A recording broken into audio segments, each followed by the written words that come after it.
Tumezungumza sana kuhusiana na eneo la viungo lakini pia washambuliaji na mabeki, lakini hii leo tutaanza mjadala wetu kwa kujikita zaidi kwa upande wa walinda milango kwa maana ya magolikipa kwa kile ambacho tunakitarajia kutoka kwao baada ya performance ya msimu uliopita, lakini pia kwa msimu huu kitu gani hasa kikubwa ambacho tunataraji kutoka kwao. Na tutazame tu kwa upande wakati msimu mpya wa ligi kuu ya NBC ukianza Ijumaa ya wiki ijayo, ushindani mkubwa pia unatarajiwa kuwepo kwenye eneo la magolikipa.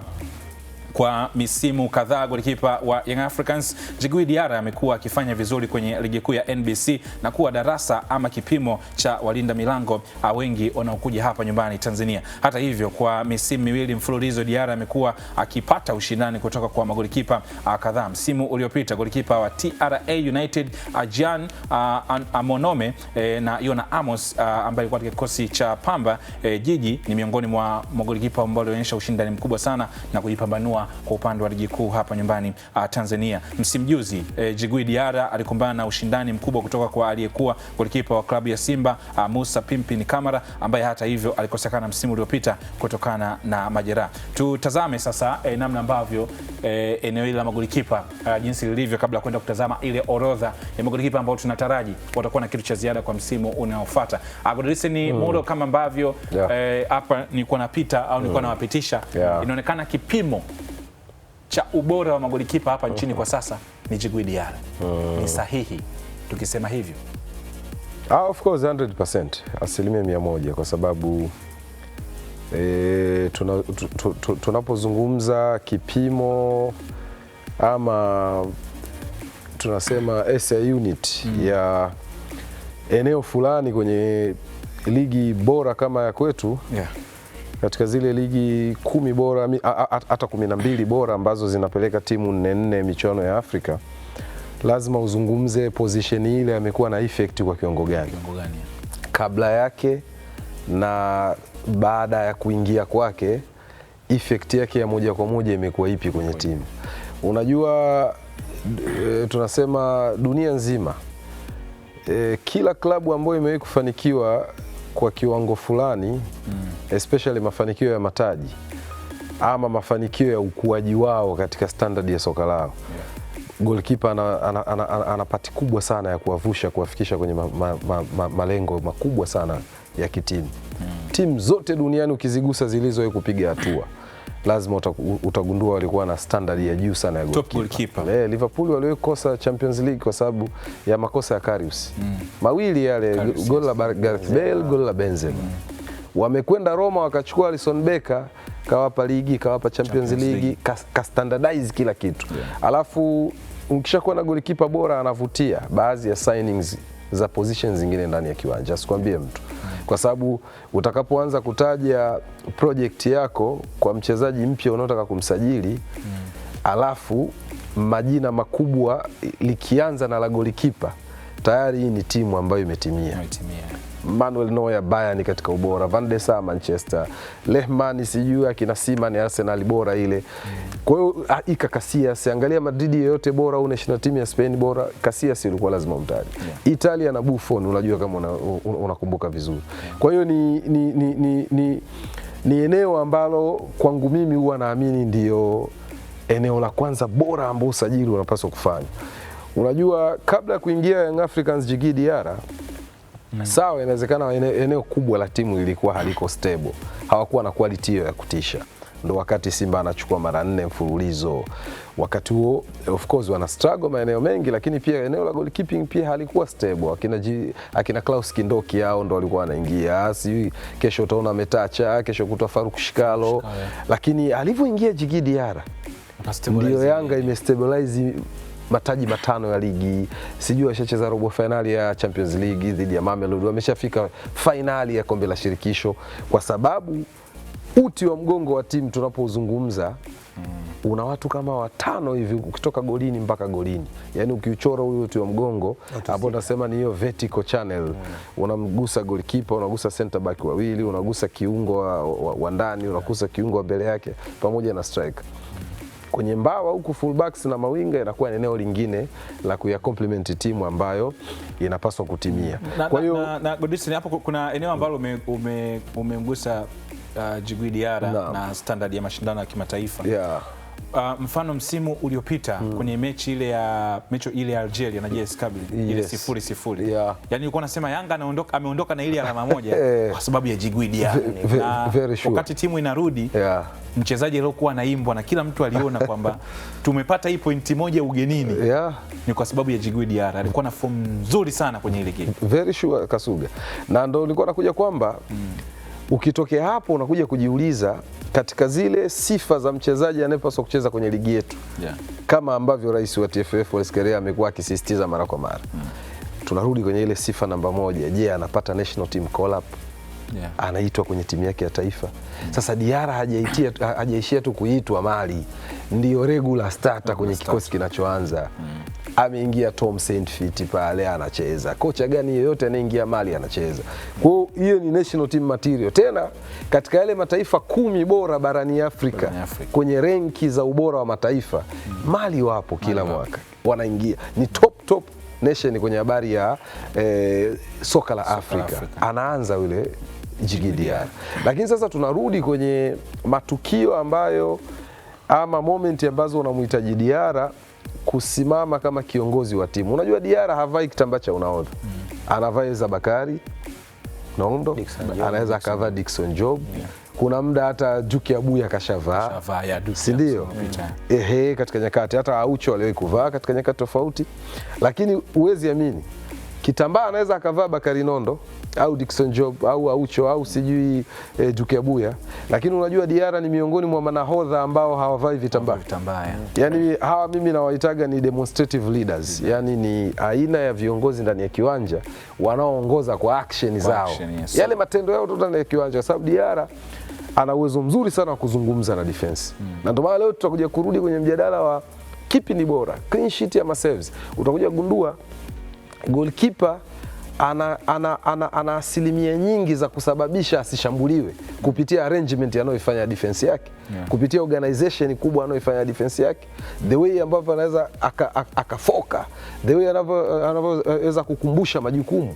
Defense yote ikigeuka inaweza kumsikiliza kwa sababu ya standard aliyoweka. Lakini zaidi sana tunazungumza Yanga wanaweza kuwa wameshambuliwa mara chache sana. Msimu uliopita wameruhusu mabao 9. Ndio timu iliyoruhusu single digit ya mabao. Wengine wote double kuanzia 10 na kuendelea, si ndio? Lakini unaweza kujiuliza, mtu anaweza tu akakwambia very easy. Angalia hiyo save hapo ilikuwa ya Ateba, kaja Mutale, nafikiri ilikuwa ni msimu juzi. Double saves at once. Diarra unaweza kukuta kwenye mechi Yanga ikawa imefikiwa labda mara 10. Lakini on target zikawa 5. Ukakuta zote ka save. Kwa hiyo ana save chache. Na kwenye mjadala moja kati ya mjadala ambao pia huwa unagawa mara nyingi sana ni kipi kipimo bora cha golikipa. Ni golikipa mwenye clean sheets nyingi Deo au ni golikipa ambaye anakuwa amefanya saves nyingi. Hata ligi mbalimbali zinatofautiana. La Liga wao wanaangalia number of saves. EPL wao wanaangalia namba za clean sheets. Lakini mimi pia nimekuwa ni muumini wa golikipa anaye step up kwenye matukio ya kufanya saves. Ndiye ambaye wanaamini kwa sababu kile ndio kipimo cha golikipa. Mudo hapa amegusa vizuri kwamba of course sasa kuna maelekezo namna ambavyo golikipa anapanga defense yake inaweza kumsaidia akapata clean sheets, lakini namna ambavyo unafikiwa wewe unafanya nini ndio kipimo chako cha moja kwa moja. Wewe golikipa wako unampima kwa ubora kwa kigezo kipi? Jukumu mama la golikipa ni kusave. Yes. Ndio mtu wa mwisho. Yani ndio jukumu mama. Hayo mambo mengine ni ziada. Jukumu mama la mlinzi wakati ni kulinda. Jukumu mama la mlinzi wa pembeni ni kulinda. Hayo mengine ya ku-attack ni jukumu la ziada ambalo linamsukuma yeye kuendana na mpira wa kisasa. Sababu mpira wa kisasa unahitaji kila mchezaji awe wa kwanza ama wa pili kwenye kushambulia au kuanzisha mashambulizi. Kwa hiyo kama tunamtazama golikipa tutazame jukumu lake mama ni lipi? Kwenye kuokoa michomo. Saves. Hayo mambo mengine sasa au yanaanzisha mashambulizi, si footwork, au ana waelekeza wenzie kwa maana ile eneo la ulinzi back four organization. Bana kaa pale hiyo ni extra. Hiyo ni ziada kwa upande wa golikipa, lakini jukumu lake mama kabisa timu inapokuwa inashambuliwa yeye aweze kuokoa michomo, aweze kufanya save, ndio jukumu lake. Kitu ambacho Diarra anavyo vyote. Anavyo vyote. Jukumu mama analo la kufanya save na extra pia anayo kwa maana ya kuanzisha mashambulizi, kuongoza, kufoka muda mwingine kukomandi kwamba bana sio lazima yeye afanye Dickson Job, nenda mimi nipo. Kwa hiyo kwa upande wa jukumu mama, kwa mujibu wa swali lako, kwa upande wa golikipa ni kufanya save. Akifanya save mimi ndo naona kwamba huyu ni golikipa bora kabisa katika eneo lake. Lakini tumekuwa tukizungumza hii kauli mara nyingi. Safu ya ulinzi inakupa ubingwa. Safu ya ushambuliaji inakupa magoli. Kwa ukiwa na safu ya ulinzi tunaiona Yanga ikiwa na consistency ya kuwa mabingwa mfululizo. Ni kwa sababu ya safu yao nzima ya ulinzi. Ni package. Yaani anaanza golikipa, wanafuata walinzi wote kulia na kushoto na walinzi wakati. Kwa hiyo hii package ndio package ambayo inawashinda timu nyingine. Kwa maana ukigusa Simba unaanza kugusa dosari kwamba ikikosekana Kapombe timu inalega. Kipindi ikikosekana Zimbwe timu inalega. Ikikosekana Rushaini timu inalega. Ture timu inalega. Ile Kasali ingia toka kaja juzi ana hata misimu miwili. Kasali yes. Kamara alianza kuonyesha kuwa ni top goalkeeper. Kuna makosa madogo yakawa na muathiri, anashindwa kukechi mpira vizuri. Unakumbuka ile faulo ambayo alipiga mchezaji gani wa Yanga afu Chama akafunga, alipiga faulo Chama yes. Afu ni Max Nzegeli akaurudisha ndani baada ya alifuata. Kwa hiyo ukitazama pia hata jukumu mama la magolikipa wengine ukiondoa Yanga wana makosa madogo ambayo yanawaathiri katika michezo. So ni sahihi kumtumia Djigui Diarra kama Godwinson kwenye walimu marking scheme. Yaani unaiweka ya kwake hapa afu ndio unasaishia ya wengine. Kwa sababu nakumbuka marking scheme kwamba Djigui Diarra ndio marking scheme ya magolikipa wote sababu Pimpini Kasafara kafananishwa. Si ndio? Kuna nyakati Tanzania Wani Aishi Manula naye pia ubora wake ulikuwa ukipimwa kwamba bwana Manula Aishi saizi hawezi kufika level za Djigui Diarra ushindani kama huu. Kwa hiyo ni sahihi kumtumia kama marking scheme kwa maana ya kwamba kila kitu ambacho golikipa bora anastahili kuwa nacho kwa mujibu wenu kwa level ya ligi yetu Djigui Diarra amefikia, amemeet standard. Sio kila kitu lakini katika vingi ana asilimia nyingi. Yani tunaposema unajua kupata kila kitu kwa golikipa ni ngumu sana. Yani ukisema naweka vigezo vyangu 10 kila kiboksi naweka tiki. Sijui footwork tiki. Saves tiki, commanding tiki, kuongea tiki. Kuna magolikipa wako best sana kwenye hizo saves hata miguuni lakini sio waongeaji. Kama kina Manuel Neuer. Lakini hata misi hapo hiyo tiki au sio? Kuna Jigi Mosambesa. Lakini Jigi lakini Jigi ana save sana lakini yule bwana naye ana movement. Lakini kwenye maboksi hao na tiki kwamba anafanya save lakini kuna wengine lakini Kasuga of course mimi nakubaliana kwamba unajua kabla ya Jigi kuingia alikuwa ni Aishi Manula ndo ilikuwa SI unit. Yani ndio kipimo cha ubora, ndio kipimo cha standard ya goalkeeper aweje na kafanya kwa kiasi kikubwa. Tunapaswa kumpa heshima yake kwa kiwango kikubwa sana. Jigi alivyokuja haishi tu kwa alifaidisha Yanga, amekuja kuifaidisha ligi yetu. Yani mnapopata standard ya juu zaidi ya yule aliyekuepo, nyie mmefanikiwa kama ligi. Sio kama unanielewa? Kwa hiyo nafikiri kwa Djigui Diarra nafikiri amekuja kugeuka kuwa sehemu ya kujifunzia magolikipa wengi either wazawa au wageni wanaoingia. Lakini pia hata kuchallenge kwamba timu nyingine zinavyoenda kutafuta magolikipa very sure ni standard ipi, mfano kama kwa wao wapinzani wa karibu labda Simba, Yanga, Azam, sometimes hata Singida kwamba bwana mpinzani wetu ana daraja hili. Hivi unajua Kasuga madogo wengi mtaani mimi hata the same tunapocheza ama tunapotumia vyeti vyetu vya ukocha kufundisha mtaani. Hivi unajua madogo wengi sasa hivi kwenye misimu yote aliyokuwepo Diarra wanajisikia fahari akiwa goalkeeper afu anaposesi. Yani nirudishie mali hapa na nje unasema kama Diarra au sio? Yani ikishakuwa hapo kashafanikiwa kuseti standard ambayo watu wengi wanajitazama kwenye kioo kupitia yeye. Of course Manula alikuwa the best ana saves, kaipambania Simba kwenye mafanikio ya mwanzo yale ya michuano ya Afrika. Unamuona yeye ana step na of course amepambana sana. Kuanzia Azam ameshachukua tuzo ya goalkeeper bora akiwa Azam na timu haijachukua ubingwa unajua. Mara mbili. Kaja Simba sio kazichukua 3 sio 4. Kwa hiyo Diarra alivyoingia kaja katuongezea, na ndio maana umekuja kuangalia, muangalie Jean-Noel Amonome anatoka Gabon, national team ya kina Aubameyang na alikuwa anaanza, siko unanielewa. Angalia standard ilikuja kina John Nobo ametoka Enyimba. Yani maana yake ni nini? Ilishafikia hatua kwamba ukienda nje kuleta foreigner goalkeeper ambaye ni mgeni awe na standard hizi za kina Diarra. Kwa hiyo nafikiri kwangu mimi kwa misimu yote hii aliyokuwa Young Africans hajaishia tu kutengeneza standard ya Yanga na ya kwake, lakini ya ligi kaitengeneza standard ya ligi kiasi kwamba unaenda kwenye mchuano wa AFCON afu unaangalia Diarra commentator anakuambia he is a goalkeeper for Tanzanian Giants Young Africans. Yani hiyo robo finali ya AFCON ni mzee wangu na si zambi. Ukirudi nyuma miaka ambayo Barcelona walikuwa bora kabisa ya Xavi, Iniesta na Busquets, kipimo chao katika uwanja wa mazoezi ilikuwa ni Paul Scholes. Yani kipimo chao katika eneo la kiungo walikuwa wanafundishwa namna ya kupiga pasi kwa mchezaji ambaye achezi Barcelona na wala hajawahi kutokea Catalonia, alikuwa anacheza Manchester United, kwamba pigeni pasi kwa namna hii. Na hasa Xavi na Iniesta, hata Busquets unaweza kumtoa kwa sababu Xavi na Iniesta ndio wamekuwa akizungumza kwamba Paul Scholes ndio kipimo chao, yani anakuambia kuna sehemu walikuwa wanaweka nguzo ikifika wanatakiwa sasa wafanye training drills za long balls. Mipira mirefu wanakuambia kuna nguzo inawekwa, una attempt 10 hapo unawekewa pasenti 7 kama mali idondokee pale pale. Nikupe mkasa wa Ronaldo, Cristiano na Paul Scholes kwenye uwanja wa Carrington wa Manchester wakati wakicheza pamoja. Ronaldo alikuwa na mchallenge Paul Scholes kwa kupiga bombo zake kama mpira mashingoni nini, ujuzi mwingi.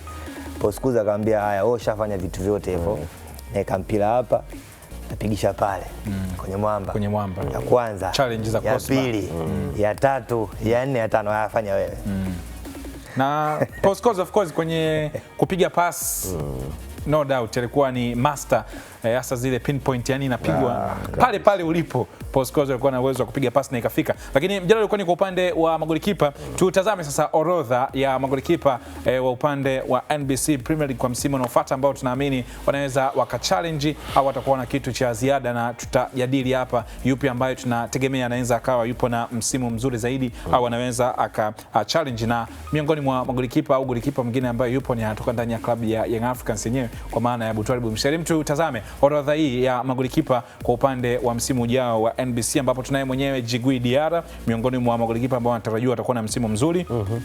Abutwalib Msheri kutoka Young Africans, pia yupo Aish Manula kutoka Azam FC, Zuberi Foba kutoka Azam FC, Jibri Kasari kutoka Simba Sports Club, Hussein Abel ambaye naye pia yupo Simba, Yona Amos ambaye alikuwa msimu uliopita na kikosi cha Pamba, sasa hizi amejiunga na klabu ya Singida Black Stars, lakini Metacha Mnata Singida Black Stars, pia Amas Abasog kutoka Singida Black Stars pamoja na Jean Amonome kutoka TRA United. Hawa ni magolikipa top kwa upande wa ligi yetu. Yule Amas kashaondoka. Amas Obasogi Singida huyo ameshaondoka, maana amesajiliwa Yona Amos. Ameingia Yona Amos ya. Kwa hiyo bana, hawa ni magolikipa ndani ya upande wa NBC Premier League ambao profile zao, mafanikio ambao wameyapata katika ushiriki wao pia yamekuwa ni makubwa na wamejitengenezea profile zao. Moja kati ya challenge ambao pia ilikuwepo msimu uliopita ilikuwa ni kwenye kikosi cha Azam. Zile clean sheet ni kama walikuwa wanagawana. Foba anatokea, Manula anatokea. Na kuna nyakati tulikuwa kujumlisha clean sheet za Azam zilikuwa zinafika 17 kama sio 16. Of course. Lakini zilikuwa zimegawanyika. Kwa magolikipa wawili. Na kwa upande wa takwimu, msimu ambao umemalizika, kikosi cha Azam au timu Azam haijaruhusu hata bao moja katika uwanja wake nyumbani. Nyumbani, yes. Mechi 15 zote za Chamazi nyumbani. Hajaruhusu goli. Ile rotation ambayo kocha Ibenge alikuwa akiifanya msimu uliopita, inawezekana kitimu ilikuwa ina faida, lakini kwa sababu ilikuwa ni msimu wake wa kwanza, tunaamini kuna vitu vingi ambavyo alikuwa akivitazama.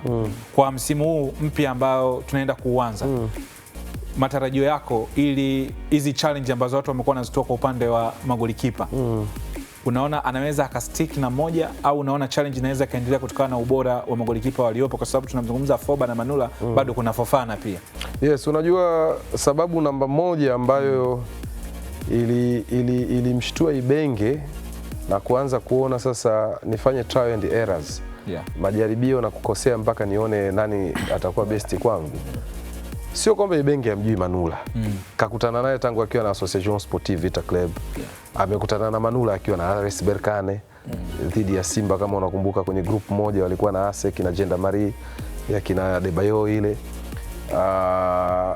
Lakini inawezekana matarajio makubwa ya Ibenge, top golia kwake ilikuwa Issa Fofana. Issa ambaye alifanya naye kazi Al Hilal na kila mtu alikuwa anajua Issa anakuja kuwa namba moja, anakuja kuwa top.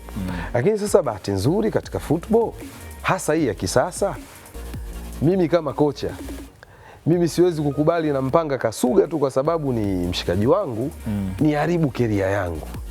Kwa sababu tu namjua Deo, basi nitampa tu nafasi. Football ilipofikia, nafasi ya kucheza sio bonus, sio zawadi, ni kile ambacho kinatolewa na ripoti ya kocha wako wa magoli kipa, kuanzia training mpaka kwenye games. Tunaongelea makosa ya mara kwa mara. Angalia top save ya Manula dhidi ya Prisons. Mechi na Tanzania Prisons. Mechi imeisha bila. Mechi ya kwanza kabisa kocha Nsajigwa ndo anatoka Transit Camp anaenda Prison. Mechi yake ya kwanza. Hapo Azam wametoka kutoa sare ya 2-2 na Pamba. Tena ile mechi Azam walifanya comeback kutoka 2-0 mpaka 2-2. Baada ya Jefte na Jean Kamanga Ngita kuingia second ndo wakasawazisha. Sasa unaweza kuona kitu kimoja Kasuga. Wanasema kuna ubora wa aina tatu wa magoli kipa. Kuna world class, kuna best na kuna good. Wanasema goalkeeper wa kawaida mzuri hufanya makosa kila baada ya mechi 5. Goalkeeper mzuri zaidi hufanya makosa kila baada ya mechi 10. Lakini world class wa kiwango cha dunia kuanzia mechi 12 na kuendelea ndo anarudia kosa. Yaani maana yake hana consistency ya makosa. Sasa inawezekana tunachotaka kuingia hapa kwenye mjadala wa Ishmanula Foba pamoja na Issa Fofana, kama kweli kocha wa magoli kipa ambaye yule ndo department inompelekea ripoti Ibenge, huwa anapitia hiyo ratio ambayo inazungumzwa kwenye kipimo cha magoli kipa. Baada ya mechi 5 unarudia kosa lile, wewe tu ni good goalkeeper, ni goalkeeper mzuri kawaida. Baada ya mechi 10 tutasema wewe ni best, ni goalkeeper mzuri zaidi. Lakini baada ya mechi 12 na kuendelea wewe ni world class. Na world class, tuwakumbushe watu, watazamaji wetu, world class sio lazima uwe Ulaya. World class sio lazima uwe Amerika au sio? Yani world class maana yake ni kipimio tu cha ubora. Yani sana uzito. Kama kina Dennis Onyanga, standard walikuwa of course ile standard walikuwa wanaonyesha. Sema tu ni kwa sababu huwa kuna kipimo fulani cha kidunia, umecheza World Cup. Umecheza FIFA Club World Cup kwa ngazi ya club na kadhalika. Umekutana na wale elite. Excellent. Kwa hiyo unaweza kuona Kasuga pamoja na Deo, hawa Manula na Foba, kesi yao inayokuja ni kwamba tunaweza tukaanza kumuuliza tu maswali Foba. Kama Manula aliweza kumweka kwenye mkeka Mwadini Ali, Foba makosa yako yanajirudia mara ngapi kila baada ya mechi ngapi, ili umpe sababu Ibenge kwamba Manula umecheza muda mrefu Azam, umeenda Simba, umerudi Azam. Lakini huu kijana kila ukimtazama huyu unajihisi unafiti kwenye viatu vyake. Bwana sifiti kocha, kwa fresh sawa. Lakini kama unafanya makosa yanayojirudia ambayo brother akija kwenye game anaya correct, utampa Ibenge sababu. Na Godlisten, labda kiufundi tukisema tutazame kimbinu, of course kwa upande wa makocha. Mfano kama hii unayoona kwenye TV yako hapa, ilikuwa ni mechi ya Simba na Azam. Na hii mechi alidaka Zuberi Foba. Excellent. Na moja kati ya save ambayo tunaiona ni hiyo ambayo ameifanya hapa. Kabisa. Ndio. Kabisa. Sasa kimazingira ukijaribu kutazama, maana yake mzunguko wa mwalimu Ibenge ulikuwa yani hii mechi labda ungesema maybe angemwamini labda Manula kwa sababu ya experience, lakini alimpa Foba. Na ukitazama Manula kamaliza msimu ana clean sheets 14. Very sure. Foba ana clean sheets 9 na ligi na michezo 30. Maana yake ni almost hapa kila mtu alipata game time ya almost mechi 10. Exactly. Kwa unaweza kaona ni kama ilikuwa ni jambo la kimbinu zaidi. Na unajua kwa nini sore Deo? Hii ligi baada ya AFCON. AFCON ilikuwa Disemba kuja Januari. Unajua kuanzia Februari ligi ilibanana sana. Makocha wengi ukiwauliza walikuwa wapendi tu kudumbukia kwenye hiyo excuse ya mechi zimebanana. Ataonekana anajitetea sana. Lakini mechi zilibanana. Ilifika time kila baada ya mechi mbili lazima ufanye rotation. Yanga wamefanya rotation ya Diara kwa Masalanga, sijui Msheri, si ndio? Simba rotation zao zilikuwa chache, maybe game za CRDB. Kwa hiyo kwa Azam, na mimi niseme tu kwangu mimi, Ibenge kazi aliyoifanya msimu uliopita bora kwangu mimi sio tu kufikisha nafasi ya 3, sio tu ya makundi, ni kuweza kupandisha madaraja ya wachezaji wenye ambao walikuwa na mechi chache misimu iliyopita. Hawa vijana akina Kibeku, akina Robogasti, nani alikuwa anaweza kuamini? Kibeku kaanza mechi ya Yanga bila pale kwa Mkapa. Azam walikuwa mwenyeji, lakini aliamua kutumia uwanja wa Benjamin Mkapa. Lakini Zuberi Foba, kesi inayokuja hapo, una Isa Fofana na Manula, lakini kuna game ambazo ni top walikuwa wanamwamini. Ibenge, kesi inayokuja ya kwanza kwake bora ni kuamini kwenye uwezo wa mchezaji bila kujalisha ana caps ngapi kwenye team sofa, bila kujalisha ni mkubwa kiasi gani experience yake. Yeye alikuwa anajali anaweza kudili kwenye mbinu zangu, anaweza kuishi kwenye plani ya mchezo ambavyo tunaiendea. Hichi ndicho kitu ambacho kwangu mimi Ibenge alifaulu sana msimu uliopita. Na ndio maana haishangazi kuona Foba alipata michezo mingi sana ya kucheza. Tofauti na makocha wengine, maybe angeweza kusema kama Manula yuko fit, mimi naenda na experience. Ila yeye alienda na game time kwa kila mchezaji. Ndio maana kina Kibeku, kina Robogasti wamecheza sana msimu uliopita. Kuna muda una Janga Mangangita, una Jefte Kitambala Bola, lakini anaanza Zidane Sereri kama force namba 8. Na kafanya hivyo mara kibao tu kama unakumbuka vizuri. Kwa hiyo hata ukija kwenye kesi ya magolikipa sikushangaa hili, kwa sababu kwa kukiangalia tu kikosi cha wachezaji 10 wa ndani nilikuwa naipata taswira ya Ibenge anataka nini. Ndio maana Foba ameweza ku earn caps nyingi kwenye timu ya Azam msimu uliopita. At least karibia alingane na Aishi Manula, tofauti na Fofana ambaye ni kama ilitokea natural death. Yani tunasema kifo cha kawaida kwenye timu, namba imepotea basi. Leo tukiona kwenye ile orodha ya magolikipa, orodha ni kubwa na tunategemea, inawezekana kwa upande wa magolikipa kama Abutwalibu Msheli na itategemea na story ya Abutwalibu Msheli ni kama ambavyo tulikuwa tunatazama kwa upande wa Foba kwamba bana nafasi atapata kwa sababu kuna Manula, kuna Fofana. Wewe Foba utaweza? Lakini pia kwa upande wa mchezaji mwingine hapa ni Hussein Abeli kutoka Simba ambaye pia nafasi yake inaonekana itakuwa ndogo sana. Mtazame golikipa wa klabu ya Simba Kasali Jibril, ambapo yeye kwa mazingira yake hata imani imekuwa ndogo. Ni eneo ambalo Simba wamefanya usajili, lakini bado kuna watu wanakuambia no, hatuna imani kwenye eneo la golikipa, kwa maana kwamba Kasali. Na mimi swali langu mara zote limekuwa liko pale na Godlisten, nakumbuka kama wiki mbili zilizopita nilikuuliza kwa nini watu hawana imani na Kasali. Tuende naye kama top golia ambaye anaweza akawa na kitu cha ziada kwa msimu unaofuata. Kwa mazingira ya klabu ya Simba, uvumilivu unaweza ukawa ni mdogo sana kutokana na makosa madogo ambayo anayafanya Kasali. Yakiwemo ya kimaamuzi kwenye miguu yake. Sina mashaka kabisa kwenye upande wa save. Kwa upande wa Kasali, amekuwa akifanya save nyingi sana ambazo ni hatari na ameonekana kuwa bora katika eneo la kufanya save. Mashaka yangu kubwa ambayo nayaona kwa upande wa Kasali ni namna ambavyo anafanya maamuzi kwenye upande wa kuanzisha mashambulizi. Yani kama ambavyo umeona hapo, anadaka kuanzisha, bora aanze kwa mikono. Akianza kwa miguu mara nyingi au mara zote amekuwa akifanya makosa ambayo yamekuwa faida kwa upande wa timu pinzani. Ndio mashaka pekee ambayo watu wengi wanayatazama. Ukitazama kitu cha ziada ambacho Diara anacho, ndio kitu ambacho Kasali hana. Yani kuanzisha mashambulizi katika muendelezo sahihi, sio fanya mara moja au mara mbili. Ndio ambao alikuwa anasema world class anaweza akafanya makosa baada ya michezo 15 ukawa unasahau. Lakini best ndio yale anafanya makosa baada ya michezo 10 au michezo 5. Ndicho ambacho anakifanya Kasali. Yani Kasali anaweza akawa best katika michezo 6 lakini akarudia makosa katika michezo 5 inayokuja. Ndio mazingira ambayo watu wengi wanayadoubt kwamba kwa nini Kasali anashindwa kuwa mzuri katika kuanzisha mashambulizi kipindi ambacho timu yake inakuwa inashambuliwa. Sababu ndo sehemu ambayo makocha wengi wamekuwa wakitazama, yani ile shambulio la pili, nyinyi mnakuja kutushambulia, golikipa wako ana save, sasa twende sasa tukawashambulie, kwa sababu Simba wanakuwa na wachezaji wengi wenye kasi katika engo ambazo wao binafsi wanakuwa wanajitega wanajitega kwamba kaeni hapa, msirudi, golikipa wetu akisevu au akiudaka anaanzisha, yeye amekuwa si bora. Kwa hiyo Deo, nataka kuniambia kwamba kuna attributes za golikipa bora wa kisasa Kasali anazikosa, ikiwemo kuanzisha mashambulizi pale anapofanya save. Kwa maana kucheza kutokea nyuma au hata muundo wote wa kurusha au kufanya nini? Yaani au kwenye modern football.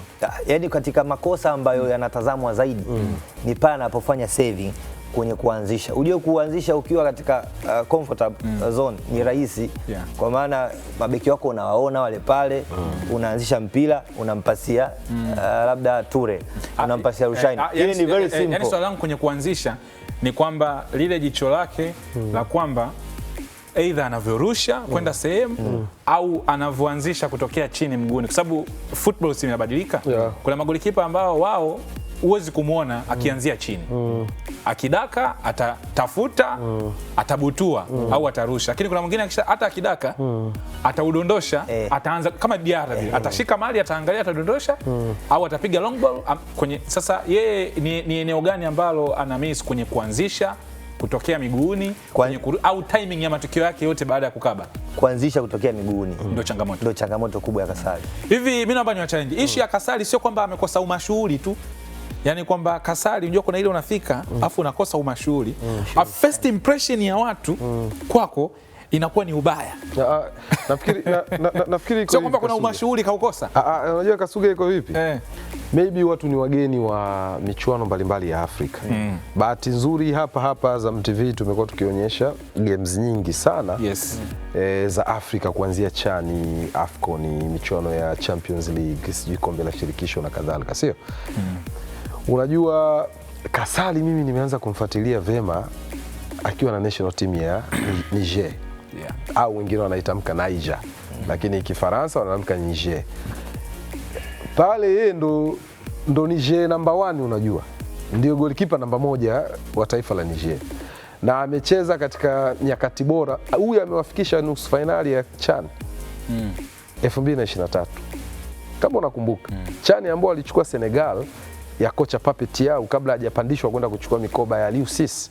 Alikuwa na timu ya ndani ya kina Sheikh Tidiane Sidibe aliyekuja Azam, sio ya kina huyu kijana yuko Monaco, Lamine Camara, si unamfahamu? Lamine Camara, yes. Kizazi kile yeye ndo alikuwa pale, golikipa wake alikuwa mrefu hivi, anaitwa Issa Sy, mrefu Mamadou Sy, sababu Issa Sy ni refa yule Msenegal. Kwa hiyo huyu walifika nusu finali, wameondolewa na Algeria. Kwa hiyo Senegal anakwenda kuchukua ubingwa, hawa jamaa wamecheza mshindi wa 3, Kasali ndo akiwa golini. Tena uzuri, nafikiri Adebayo alikuwa hajaondoka, Yusuf Umaru yule wa US Monastir kiungo wa chini, walikuwa bado wapo kwenye kile kizazi.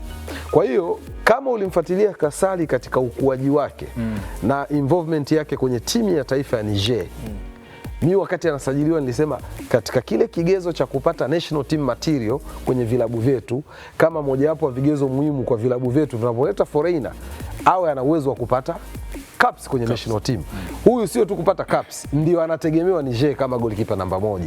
Kwa hiyo hauwezi ukampata golikipa namba 1 afu akawa anamisi vitu vingi kiasi hicho. Sema tu ni kwamba wakati anatua yeye anamkuta Yakubu Suleiman ana majeraha, alikuwa ni national team goalkeeper ndo anayeanza, wakati wa Manula bado hajajipata.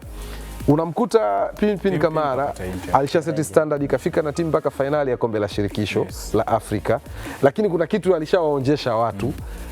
Ukimwangalia Kasali alikuwa haingii kwenye sifa alizokuwa nazo Yakubu ama Kamara. Kwa hiyo Yakubu akipona hapana, yani huyu hawezi kuwa first choice ya timu. Mimi ninachotaka kuamini Steve Barker, unajua ana level ya juu ya elimu ya coaching kuliko mimi hapa. Yeye ana department zote za benchi la ufundi zinazotakiwa. Assistant yupo, kocha magolikipa, kocha wa viungo na kadhalika. Wote wanaona character alizokuwa nazo. Kwa mfano Simba ya msimu uliopita walivyoumia Yakubu pamoja na Kamara. Niambie ulikuwa unapata material ipi yenye uzoefu wa pressure za soka la Afrika pressure la soka la ndani zaidi ya huyo Kasali, ambaye ukija kumkompea na kina Hussein Abel unagundua kina Hussein Abel wana lack, wana miss hicho kitu cha kuwa na muendelezo wa kucheza muda mrefu kwenye timu yenye pressure. Hussein Abel anaweza kuwa Prison, alikuwa na muendelezo wa kucheza kwa sababu ndo alikuwa anasimama kama senior. KMC hapo Hussein Abel alikuwa anaweza kusimama kama senior.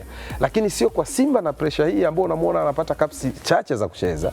Juzi kapata Kagame, unawaza je, Simba na mechi 10 anatakiwa ashinde hata 7 ku close gap kwenye ligi. Wanaamini kwenda na Abeli. Kwa hiyo ukija kuangalia kama huna huyo, nani uliokuwa naye mwenye uzoefu hata wa kucheza michuano ya Afrika? Ni huyo Kasali. Kwa hiyo Kasali anaweza kuwa hana footwork nzuri, lakini ana matukio mazuri ambayo yanaifanya timu iamini at least kuna mtu ambaye anatupa kiburi cha kuweza kuattack, anatupa kiburi cha kuweza kuanza kutokea chini, sio kwa kumtegemea yeye, lakini once mnapokamatwa kwenye mtego mnashambuliwa, anaweza akafanya saves na nafikiri makosa ya mabao ya mbali ndio kitu ambacho kinazungumzwa sana, kwa sababu kuruhusu mabao ya distance nje ya box, maybe kama unajua foul, kwa mfano kama foul ambayo alifunga nani kutokea Pamba last season. Yes, ile mechi na Pamba. Sio Mwashinga. Of course James Mwashinga. Unajua ni vitu ambavyo vinaingia haraka kwenye notebook ya mashabiki. Ilikuwa ni issue ya catching unajua vinaingia haraka kwa nini? Pale tunasifu ubora Mwashinga. Of course kaka, ile ilikuwa chuma, lakini of course kuna magoli ilikuwa hata golikipa ukasema na ndo nasema bahati mbaya ni kwamba hivi vitu vinaingia kwenye notebook haraka, kwa sababu hizi timu zenye pressure kila kosa linaandikwa, especially la defense, linaandikwa haraka kuliko makosa wanayofanya strikers, wanakosa mabao chances. Haya mambo tusubiri pia msimu utakavyoanza, lakini kwa hiki ambacho sisi tumekizungumza hapa tunakuacha pia na wewe na swali kwanza tu kujichallenge kwenye eneo zima la magolikipa kwa msimu unaofuata, performance zao uziweze kuzingatia na tuweze kujua nani ambaye anaweza akawa na kiwango bora kabisa, na kama ambavyo tumegusa hapa, Djigui Diarra anaonekana kuwa ndio marking scheme ya ubora wa magolikipa hapa nyumbani Tanzania. Kila kipa mpya anayekuja analinganishwa kwamba atafika level za Djigui Diarra, atamchallenge kwenye eneo zima la ubora. Kwa hiyo tusubiri pia performance msimu unaofuata, tutarajie kuona kitu gani kutoka upande wa magolikipa. Shughuli nzito ya kwanza tumemzungumza Kasali hapa, tumemgusa pia na Djigui Diarra. Tarehe 12 shughuli yao ya kwanza tutakuwa tunaiona kwanza kwenye big game, wanafunguaje msimu kwa namna moja ama nyingine. Twende tukatazame kwa upande wa taarifa nyingine, na hii inawahusu klabu ya Simba, ambapo kikosi cha Simba Sports Club kimerejea nchini jana Jumatano jioni kikitokea Kigali nchini Rwanda, kilipokuwa kikishiriki michuano ya Sekafa Kagame Cup na lakini pia ikiwa ni sehemu ya maandalizi ya msimu mpya ya kikosi hicho. Kocha Steve Barker amekiri kuwa walitumia kombe la Kagame kama sehemu ya maandalizi yao kabla ya kucheza mchezo mmoja wa kirafiki dhidi ya Al-Merrek ya Sudani siku ya Jumanne. Simba imefanya usajili wa kimkakati kuelekea msimu mpya wa mashindano, ikiimarisha eneo la ulinzi, kiungo na ushambuliaji. Ikumbukwe kuwa kocha Barker hajapoteza mchezo wowote wa ndani, ikiwemo kwenye ligi kuu ya NBC, kombe la shirikisho la CRDB Bank na kombe la Muungano tangu amejiunga na timu hiyo mwezi Januari mwaka huu. Wakati huo sehemu kubwa ya kikosi kilichofanya vizuri na kocha huyo kimeendelea kusalia licha maboresho kadhaa pia yaliyofanyika ndani ya kikosi hicho. Bana, muona kocha Shavi kashawarukisha sana striker Bleach kwa mbali. Wajina wako huyo? Bwana Ibrahim Dumbia. Sasa hujaweka Bleach. Sasa hujaweka Bleach. Tozi jifti macha achambue tu kwamba bana Bleach linakaa hapa kwa kimo changu hichi sikaonekana mkongo sasa. Bleach fulani hivi mtozi akichambua tu bwana, mitindo inaruhusiwa viwanjani mapema tu. Tena mimi ndapiga ile hapa hiyo na kiwei na kiwei fulani unapiga kile cha Sadio Mane kama cha Sadio Mane hapa nakitia hapa kidogo mnyama kiafrika bwana. Mnyama Simba wamerejea tayari kabisa kwa maandalizi mpaka hapo tulipofika. Godlisten Muro, naona cheti cha coaching kwa hapa, nimekaa na makocha haya, tupimane sasa. Lakini mimi cha kwangu nakitumia mtaani, vijana wanapata knowledge kila siku. Jana wamepiga sana, anachambulia anatupa experience. Godlisten, tukitazama kwenye coaching kwenye kuiandaa timu kwa ajili ya msimu mpya. Kocha Steve Barker ana eneo kubwa sana na timu yake msimu uliopita ambayo kwa namna moja ama nyingine aliitumia kwa ubora, ndio maana ana rekodi ya kutopoteza mchezo wote na ameshinda kombe na maboresho ambayo wameyafanya. Mazoezi tangu wameingia kampeni, michezo ya kirafiki waliocheza, wewe ukipima unaona wapo tayari kwa kiwango gani kwa mazingira ya nje? Najua hujawaona ndani kabisa, ingawa uliona kwenye mechi walizocheza za Sekafa, lakini ukitazama kwa picha kubwa kwenye kumshawishi mwana Simba, wana timu ya aina gani mpaka sasa? Yes, kwanza faida kubwa walioipata ni kwamba kocha aliyemaliza msimu anaanza msimu. Kocha waliomaliza naye ndio anakwenda kuanza naye. Hicho tunasemaga huwa ni kitu ambacho kinawapa nguvu sana kama club, kwa sababu amekuwa pia pati ya mapendekezo ya nani waingie, nani wa offload, kwa maana kupunguza idadi ya wachezaji ambao maybe wanaweza kuwa hawakuwa na game time ya kutosha, kwa hiyo faida yao kwenye timu haikuwa kubwa, lakini anahusika kwenye mchakato mzima wa maandalizi ya kuelekea msimu unaofuata, hasa ambao unazingatiaga vipengele kama 4. Kipengele cha kwanza ni cha usajili. Una retain wapi, unabakiza wapi? Usajili namba moja mkubwa huwa anazungumza siku zote ni kubakiza kwanza nyota waliokuwa bora kwenye kikosi chako uliomaliza nao msimu. Kina Ura, kina Libase, kina Chamao, kina Kasali, unazungumza kina Rushaini. Huo ni usajili namba moja. Namba 2 ndo wakuja kufukia mashimo. Recruitment tunaifanya. Yes, bwana, of course tunahitaji striker, ametua Dumbia. Sijui tunahitaji mmoja wapo kwenye eneo la kiungo, kina Ibrahim Jabari wako pale. Sijui tunahitaji kina Kevin Nation hao wameingia, kina Nathaniel Chilambo. Hiyo tunasema ni unaenda kufukia mashimo ama unaziba magep. Lakini kipengele cha pili mara nyingi kinapelekwa kwenye department ya fitness.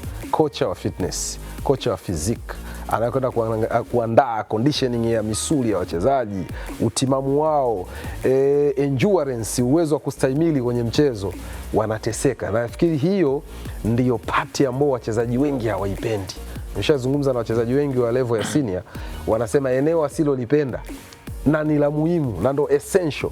Wachukue makocha 100 waulize 99 watakwambia cha kwanza essential thing, kitu namba 1 bora kwangu ni fitness. Kwa sababu hapo ndipo ambapo mbinu zitafanyika ukiwa na fitness. Uwezo kuambia Shomari overlap kulia na kushoto constantly kwa dakika 90, huna fitness, mfanye ukasuga. Wote tumecheza football tunaelewa. Uwezo ukawa unafanya go and return zile kwenye upande wa kulia kushoto, wewe ni kiungo wa chini, unatakiwa uwe si box to box, huna fitness. Eneo la fitness likishakamilika, kocha anaanza kuingiza issue ya technique. Hapo ni zile small sided games, visehemu vidogo vidogo, kuchezea mpira, tunataka tushambulie kwa staili ipi, tunaenda kwenye tactics na kadhalika. Baadaye nafikiri cha mwisho kinakuwa ni friend games. Yes. Sasa kwanza kuona maabara experiment iliyofanyika inaanza kutoa majibu. Sasa bahati mbaya ama nzuri ni kwamba kisayansi ya mpira inavyozungumza, pre-season inatakiwa kuwa ni katikati ya wiki 6 mpaka 8. Hiyo hatuna kaka, tayari shapita hiyo. Unanielewa? Sasa ndo tunakuja sasa hapa kwenye darasa lilivyo. Wiki 6 ni mwezi na wiki 2. Yes. Wanasema hiyo ndo minimum, ndo muda mfupi zaidi wa pre-season. Lakini wiki 8 ni miezi 2. Tunaweza kusema duniani kwa hivi sasa hicho kitu sio, inaweza kuwa dunia nzima haifiki kwa sasa. Haifiki, watu kutoka kote. Si ndio? Wastani ni mwezi kwa timu nyingi. Kwa nyakati hizi, na ni kwa sababu gani? Fedha ni sehemu ino drive kila kitu kwenye michezo kwa hivi sasa. Fedha inapatikanaje? Lazima watu waende kwenye mashindano. Mashindano yamekuwa congested, yamebananishwa. Lengo ni fedha iingie. Sasa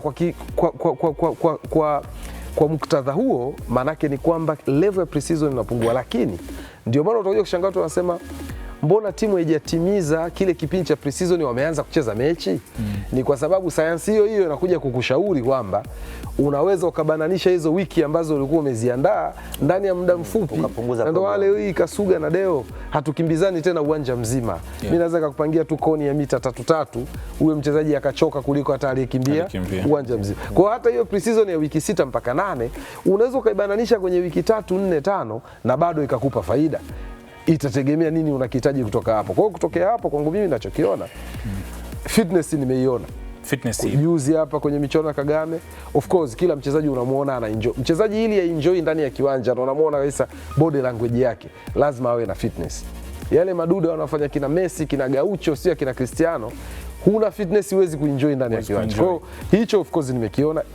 Engo ya pili ya ziada ambayo ndo muhimu sana, nafikiri ni issue ya tactics, issue ya kimbinu ambayo baadhi ya vitu nimeviona. Kama unaweza kuchukua wachezaji ambao majukumu ya pili uliwapa na wakayatimiza. Nimemwona Mligo akicheza center back. Nimemwona Chilambo akicheza kwenye mbavu zote mbili, kulia na kushoto. Huo ni uwezo sasa wa timu kuanza kuona wanaweza wakatimiza mbinu bila kujalisha position husika, nani huwa ni muhusika kwenye position hiyo, na anaweza akashiftiwa na bado mambo yakaenda sawa. Yes, bwana. Hadharani timu tutaiona tena katika ardhi ya Tanzania siku ya Jumamosi kwenye mchezo dhidi ya Tusker kwa upande wa kikosi cha Simba, lakini mchezo wa kwanza wa kimashindano utakuwa ni Agosti 12 dhidi ya watani Young Africans. Kwa hiyo wana Simba kile ambacho wanakitaraji kwa timu yao inawezekana pia ikawa ni eneo la kupima upepo wa timu. Ni wiki moja tu kutoka hivi sasa, kwa maana wiki ijayo tarehe 12 wataweza kupima upepo wa kikosi chao. Lakini pia vile vile kwa upande wa kikosi cha Simba, meneja habari na mawasiliano Ahmed Ali kwa kushirikiana na mashabiki wa timu hiyo wamefanya hamasa jana jijini Dar es Salaam kuelekea tukio kubwa la Simba Day kesho kutwa siku ya Jumamosi. Mashabiki hao walizunguka maeneo kadhaa ya jiji la Dar es Salaam kwa kutumia usafiri wa bodaboda, ikiwa ni sehemu ya hamasa ya tamasha hilo. Wakati huo Simba imethibitisha msanii Ali Kiba, King Kiba atakuwa ndiye mtumbuizaji mkuu kwenye tamasha hilo la Simba Day. Deo, kama ambavyo naona ikaeka hizo za furaha zinaendelea, lakini Ali Kiba ndiye atakayekuwa msanii mkubwa atakaye perform, na alishasema kwamba hatotunga tena wimbo mwingine wa Simba. Kwa hiyo ngoma ni ile ule naijua Simba nyama Simba sina nini nyama hapo kwa kimataifa nyama. Kwa hiyo abadilishi nyimbo wala tungi nyimbo mpya, ile nyimbo imefika katika level ambayo unaweza ukatunga nyingine ukaiharibu. Kwa hiyo matarajio ni yale yale kwa nyimbo ile ambayo ameimba msimu mwaka jana na ataimba msimu mwaka huu, na sijashangazwa pia kumuona Ali Kiba kuwa ndio top kwenye upande wa watumbuizaji kwenye tamasha la Simba Day, kwa sababu ukitaja wanamuziki ambao ni bora kabisa katika hali zetu Tanzania, ni yeye one of the best kabisa. Yeye na Diamond wanapishana, kila mtu ana ubora wake katika eneo lake. Kwa hiyo kwa upande wa yeye kuwa top sijashangazwa. Kwa hiyo tutarajie tu burudani kutoka kwake. Yes, na matukio haya pia yanayofanywa na timu hizi kubwa hapa nyumbani Tanzania ni matukio ambayo pia yanatuonyesha mpira wa miguu ni zaidi ya kile ambacho tunakiona katika dakika 90 pekee, kwa sababu kuna mambo mengine mengi zaidi yanayotokea nje. Namuona Mziwanda hapo akiwa na mwendesha semaji. Mambo ya imani haya. Vipi Deo? Imani ipo. Deo ni kuamini kwenye usukani. Mimi niamini, lakini sio kwa mimi hapo nyenye singeweza kumwamini. Tunajuana kwenye maisha yetu. Kuna muda, kuna level mkishafika anasema Mtozi gift spandi gari yako. Ni mambo ya imani. Unasema God listen sikuamini. Kwa hiyo ni mambo ya imani. Sasa uzuri wote si madereva. Kwa hiyo kama muamini na madereva huwa wanajuana. Mtozi hapa ufiki. Na huwa wanasema ukiwa dereva usikae mbele kwa sababu utakuwa unamuendesha mwenzio. Unaona kabisa unakanyaga breki wewe mwenyewe yani. Lakini Mziwanda hata ukipita kwenye ukurasa wake mtandao ya kijamii ni mtu wa hizi mambo mapikipiki haya nini ndio vitu vyake. Kwa hiyo inawezekana semaji pia imani ilikuwa kubwa kwa sababu anajua Mziwanda ni expert kwa hayo maeneo kabisa. Lakini pia tukiendelea kutazama kwa upande wa kikosi cha Simba, wameendelea kuonyesha kwamba mpira ni zaidi ya mchezo uwanjani, kwa sababu mashabiki wa klabu ya Simba wameacha alama ya upendo kwa jamii baada ya kutembelea na kutoa msaada wa vitu mbalimbali katika kituo cha watoto yatima cha Zili House of Child Care kilichopo Karakata jijini Dar es Salaam. Tupate nafasi ya kwenda kutazama namna ambavyo mashabiki wa Simba wameendelea kujihusisha zaidi na kutoa mchango kwa jamii. Tupo kwenye maandalizi ya Simba Day ambayo tunatarajia kufanya tarehe 8 huu mwezi wa 8 2026. Lengo la kufanya hapa kubwa ni kama tunavyofahamu, unafanya mambo mengi lakini bila kumkabidhi Mwenyezi Mungu jambo lako kidogo ni shida. Sisi tukaona kumkabidhi Mwenyezi Mungu, tumefanya maombi ya kila aina, lakini tukaona ni jambo zito na la muhimu sana kuwajali watu wenye uhitaji maalum. Kwa siku ya leo wilaya ya Ilala tumekuja hapa kwa ajili kutoa vitu kwa ajili kituo chetu cha Zili House of Child kwa ajili ya watoto wenye uhitaji maalum, na kama mlivyoona wenyewe tumetoa vitu mbalimbali, tumetoa sukari, mchele, mafuta, matunda na vitu mbalimbali ambavyo vinahitaji kwa ajili ya watoto. Kwa hiyo lengo la kutoa hivi vitu ili Mwenyezi Mungu atusafishie njia kwamba tuna matarajio makubwa huko mbele. Tuna matarajio ya ligi kuu, tuna matarajio ya klabu bingwa na vitu vingine. Kwa hiyo tukasema kabla hatujaenda kwenye siku yetu maalum ya Simba Day, kama wilaya Ilala wakaona bwana, hili jambo ni la msingi, wafanye hivi, na wakaona sio vibaya kumwalika mwenyekiti wao mkoa wa Dar es Salaam. Kwa niaba ya upande wa kituo, kwa kweli tunashukuru sana, Mwenyezi Mungu awabariki. Asante. Mkurugenzi wetu Emmanuel Zadoki baada ya kusikia Simba Sport Club anakuja, alijua kama ni nguvu ambayo itatushika mkono kweli kweli yani. Kwa hiyo jamani, tunashukuru sana kwa ujio huu, Mwenyezi Mungu awabariki. Nimeona mmetuletea zawadi nyingi sana, naamini zitatusogeza miezi miwili, mwezi mmoja na kuendelea. Ningependa kuwakaribisha wale wote wanaona tukio hili la Simba Sport Club walichokifanya, wamefanya jambo kubwa sana, wamefanya kuja kututembelea. Kwa kweli sisi binafsi tumefarijika sana. Kwa hiyo tunaomba wajitokeze watu wengine. Simba kama Simba huwa ina taratibu zake. Taratibu zetu tumejiwekea kwamba ikifika muda fulani kwenye Simba Day lazima tufanye jambo fulani. Jambo la kwanza ni la damu. Jambo la pili ni hili la kwenda kwenye vituo vya watoto yatima. Kwa hiyo hii hata kwa Mungu nao pia inakuwa ni vizuri, kwa sababu jambo letu Simba ni nguvu moja. Alafu ni Simba ni klabu ya watu. Kwa hiyo lazima unapofanya jambo ufanye jambo na kumridhisha Mungu pia. Yes, hao ni mashabiki pamoja na wanachama wa klabu ya Simba eneo la Karakata jijini Dar es Salaam wakiwa wamerudisha kwa jamii, ikiwa ni sehemu ya hamasa kuelekea Simba Day. Lakini pia tuendelee kutazama shughuli mbalimbali ambazo mashabiki wa klabu ya Simba wamekuwa wanaendelea kuzifanya kuelekea wiki ya kilele cha Simba Day, ambapo pia uzinduzi wa tawi jipya la wekundu wa Mtipesa Kigogo Ruhanga umefanyika siku ya jana tarehe 5 Agosti 2026, ikiwa ni sehemu ya hamasa kuelekea tamasha kubwa la Simba Day litakalofanyika Agosti 8 uwanja wa Uhuru jijini Dar es Salaam.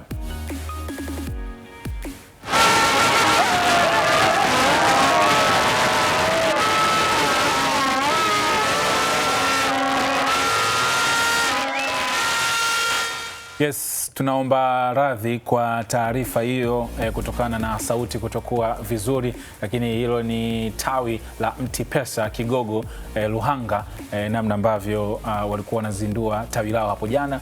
Siku kama hizi leo watu wanazindua matawi humo, shughuli mbalimbali zinakuwa zinafanyika, kwa sababu hicho ndio kipindi unaweza kufanya jambo kwa ukubwa. Ukiona tawi limezinduliwa ujue watumia na zaidi. Watumia na zaidi. Hivi vigezo vyao vinafanana Basi mimi kwenye matawi bana napendaga zile kauli mbiu zao. Kauli mbiu zao. Mtu anakuambia hata ukinuna tayari ushachelewa. Hapa chini naona hata ukinuna ushachelewa. Sasa unavyotaka bwana, kuna tunavyotaka. Yaani kuna msemo ngambia si tawi la mlio wa Simba si nini toroka uje. Yaani basi mimi nikifika kwenye matawi wala vile nachezaga na zile. Na nguvu ya matawi. Yana nguvu. Of course yana nguvu. Kama ukiona hapo Mtipesa na wenyewe jambo lao hilo. Yaani Kasuga na Deo ukiona pale kwa Mkapa watu 60 wametua sijui Simba Day. Sijui Yanga Day. Maanake ujue shughuli imeanzia kwenye matawi. Watu wanachukua kosta zao 4 ndo tawi moja.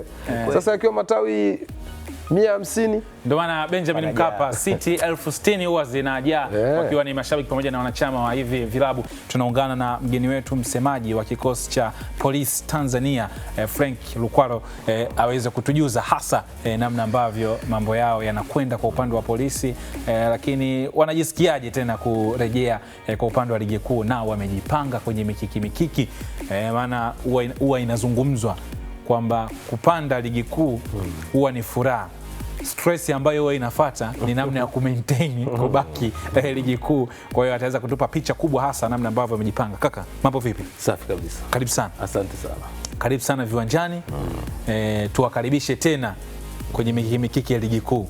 Tunashukuru na naamini sasa hapo tutakuja sana. Mtakuja sana kabisa. Safari za Dar msimu huu itakuwa ya Azam, ya Simba, ya Yanga, ya JKT. Na JKT 4. Kwa hiyo mna 4. Tuna 4. Labda mwingine hapo katikati ya Ahamia Dar es Salaam. Kama kuna moja atajitokeza. Lakini mjini mtakuja. Lakini mjini tutakuja sana. Mtakuja sana. Amepungua KMC tu hapo. Kwa hiyo safari zitakuwa ni 4 kwa upande wa Polisi Tanzania. Frank, kwanza hongereni, lakini mara zote swali la mnajisikiaje kurejea tena ligi kuu? Hata mkirejea mara 7 feelings huwa inakuwa ni tofauti mara zote. Mara baada ya mapambano mmeweza kurejea kwa njia ya playoff kama taasisi pia Jeshi la Polisi, mazingira yenu yakoje na mmejipangaje kuelekea msimu huu mpya? Kwanza nashukuru kwa pongezi zako hizo. Sisi kwa kweli tulikuwa tumemisi sana kwa sababu hadhi yetu ilikuwa ni ya ligi kuu wala sio kule kwenye championship. Kwa hiyo kwa misimu mitatu hii tulihakikisha kwamba kwanza tumejifunza makosa ambayo yalifanyika tulifanya, tunaamini hayatajirudia tena timu yetu kwenda kwenye championship. Kwa hiyo sasa hivi mimi nikuhakikishie kwa sasa hivi sisi tumekuja kukaa kwenye ligi kuu na naamini tutakaa kwa muda mrefu sana kwa sababu mipango ni mikubwa, na tangu mwanzo wa msimu nilikuwa nawaambia watu kwamba safari hii ni zamu ya timu ya Polisi Tanzania kwenda ligi kuu. Lakini watu wengine wakawa hawaniamini. Kasuga hata nafikiri wao waamini. Sisi tulikuwa tunachungulia. Na kisha kujaga jambo la playoff pia kuna muda kidogo inakuwa heka.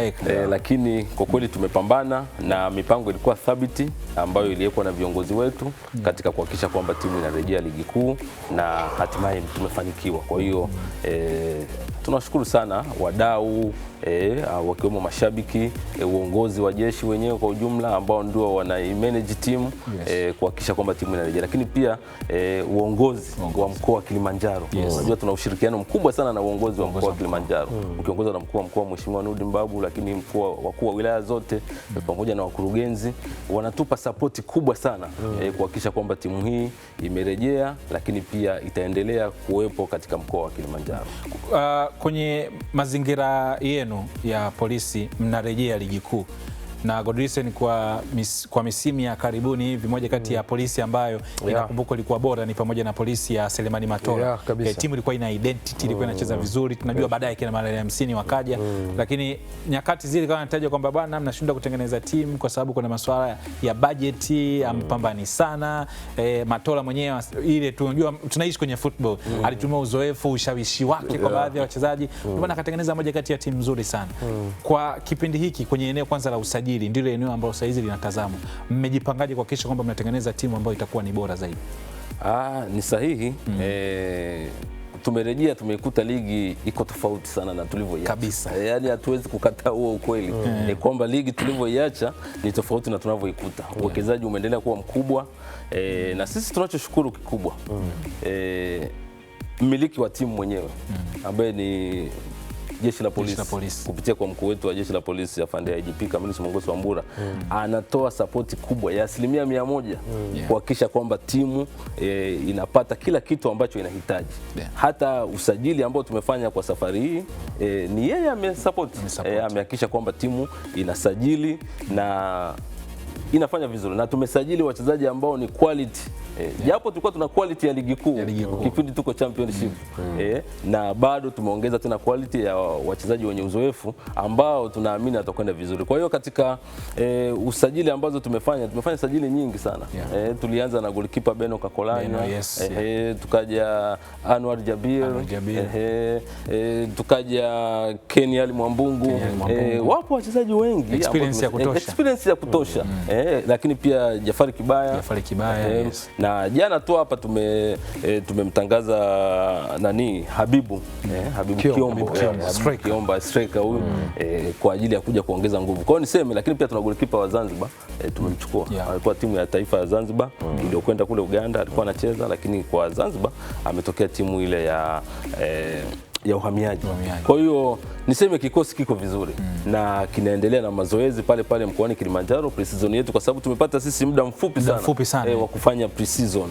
Kwa hiyo tumeamua tubaki pale pale Kilimanjaro kufanyia pale ili kuhakikisha kwamba hatuna muda mrefu, lakini tutumie muda mfupi ambao tulionao kufanya vizuri zaidi. Mwalimu Makata kukiandaa kikosi na uzuri tulionao, mwalimu Mbwana Makata tunaye na tunatamba naye, na kocha Mbwana Makata ni kocha ambaye pia ana tuzo yake, ashakuwa kocha bora wa ligi kuu. Kwa hiyo ana mazingira anayajua. Nafikiri wakati anainusuru Prisons, Tanzania Prisons, kwa msimu wa 14 15 isishuke daraja.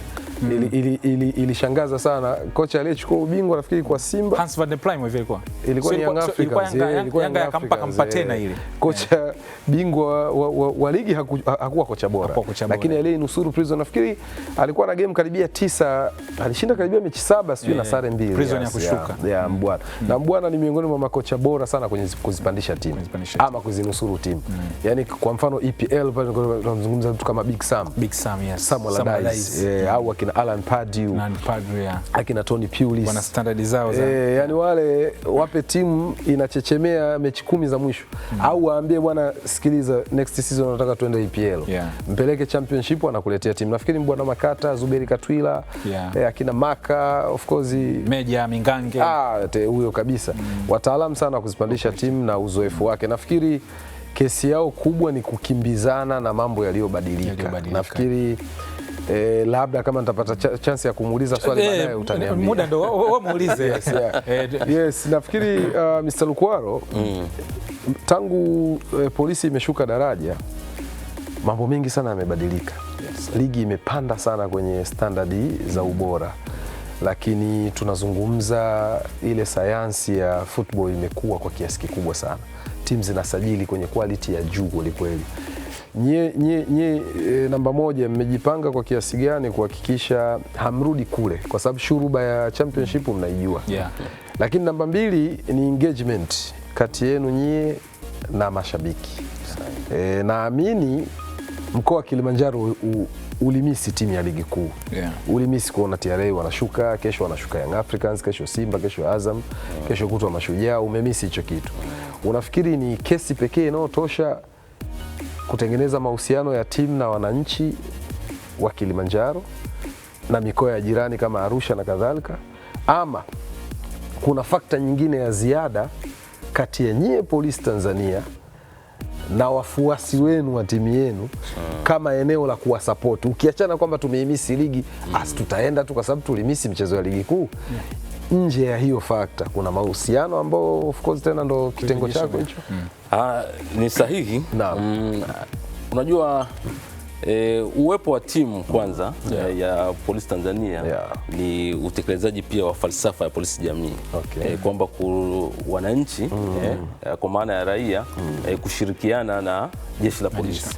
Na mlezi wa timu ni mkuu wa jeshi la polisi nchini. Lakini pia kuna washauri pia, lakini pia walezi wengine, kwa mfano kwa ngazi ya mkoa yupo mkuu wa mkoa wa Kilimanjaro, ndio mlezi.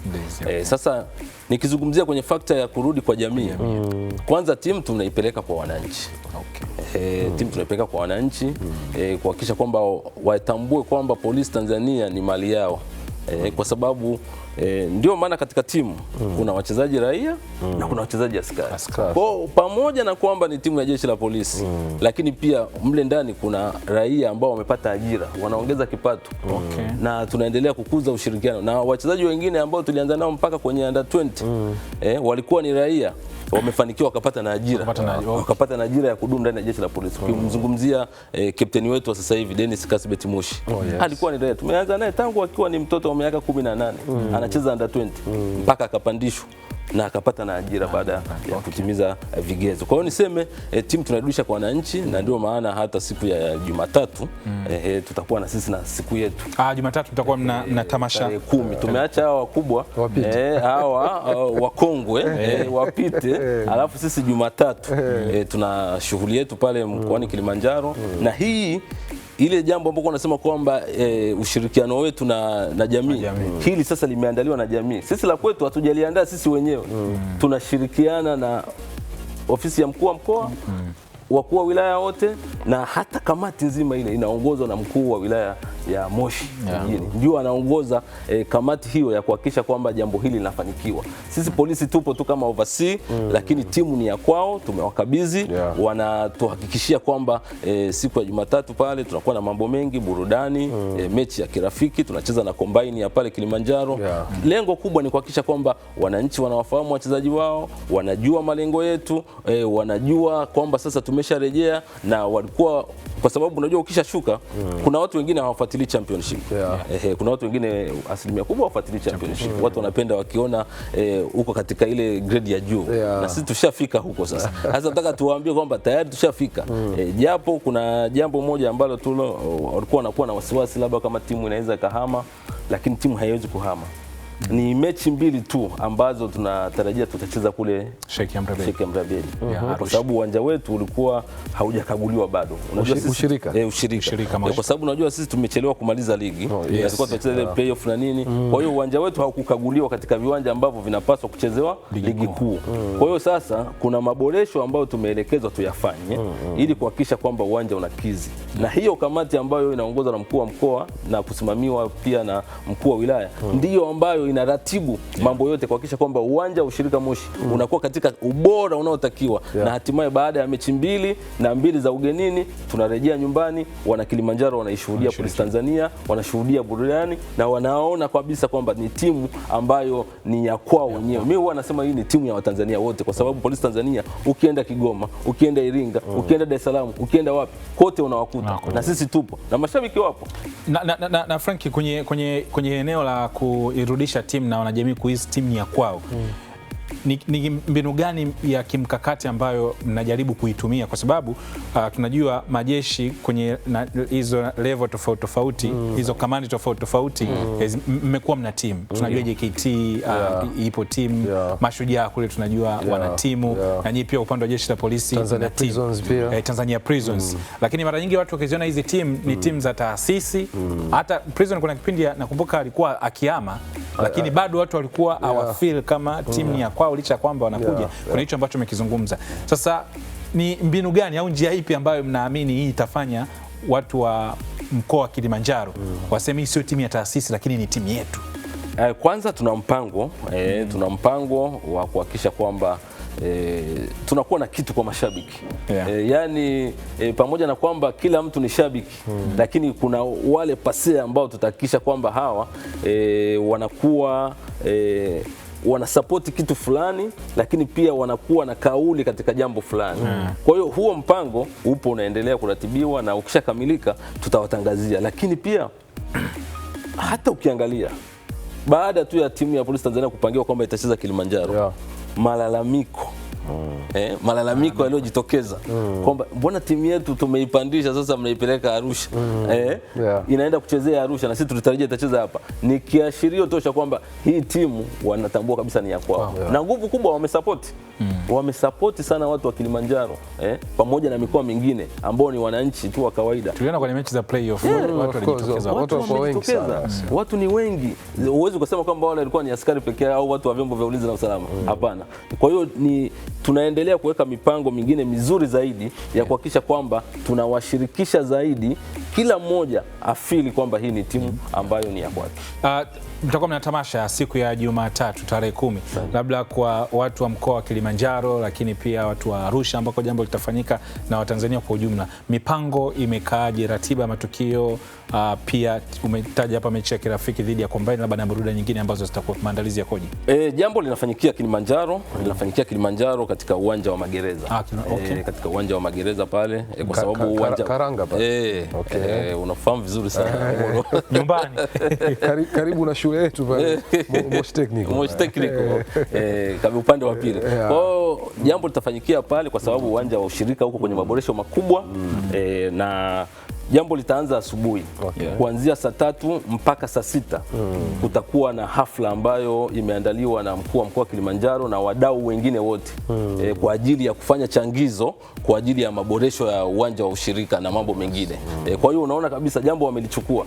Mkuu wa mkoa pamoja na kamati yake ambayo wameunda wanashughulikia kuhakikisha kwamba siku hiyo kuanzia muda huo wafanyabiashara, wakurugenzi, kila mtu ambaye anaweza kusaidia chochote anafika pale, na hii ni kwa ajili ya kusaidia maboresho ya uwanja ule. Hatuhitaji tena uwanja ule ukishaboreshwa uweze tena siku nyingine unafungiwa. Hapana, uwanja ule uwe bora katika kipindi chote. Kwa hiyo wakati ile inaendelea saa 6 mpaka saa 8 timu itazunguka mkoa wa Kilimanjaro.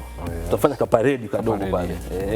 Wananchi wote wataona kabisa kama Polisi Tanzania leo wana jambo lao, lakini pia wamerejea katika ligi kuu. Kwa hiyo timu itazunguka pale. Alafu baada ya hapo tutakwenda uwanjani. Kutakuwa kuna mchezo huo wa kirafiki, tutacheza na Combine. Kuna mashindano yanaendelea pale ya mheshimiwa mstahiki meya Zuberi. Kwa hiyo wamechagua vijana cream ambayo iko pale ije icheze mechi ya kirafiki na timu yetu. Lakini baada ya hapo pia tutakuwa na burudani mbalimbali. Tutakuwa na bendi yetu ya polisi, wanaitwa Polisi Jazz Band, Vanga wana mgodo watakuwepo pale. Hiyo Vanga mgodo hii ni ya TPS Moshi, kwa sababu nimesoma Vanga mimi nimesoma Police Barracks ndani pale. Sasa pale kuko na ile bendi pia Kurasini ubaoni pale. Kwa ukipita nakuta Vanga labda Ijumaa. Kwa hiyo wakati tupo shule pale kuna muda unajua kabisa muda wa kadansi. Kwa hiyo Vanga nimeliona miaka mingi sana. Yaani ndio nikasema Vanga ni nchi nzima. Vanga ni ya Dar es Salaam. Wana mgodo TPS Moshi pale. Kwa sisi zamani CCP.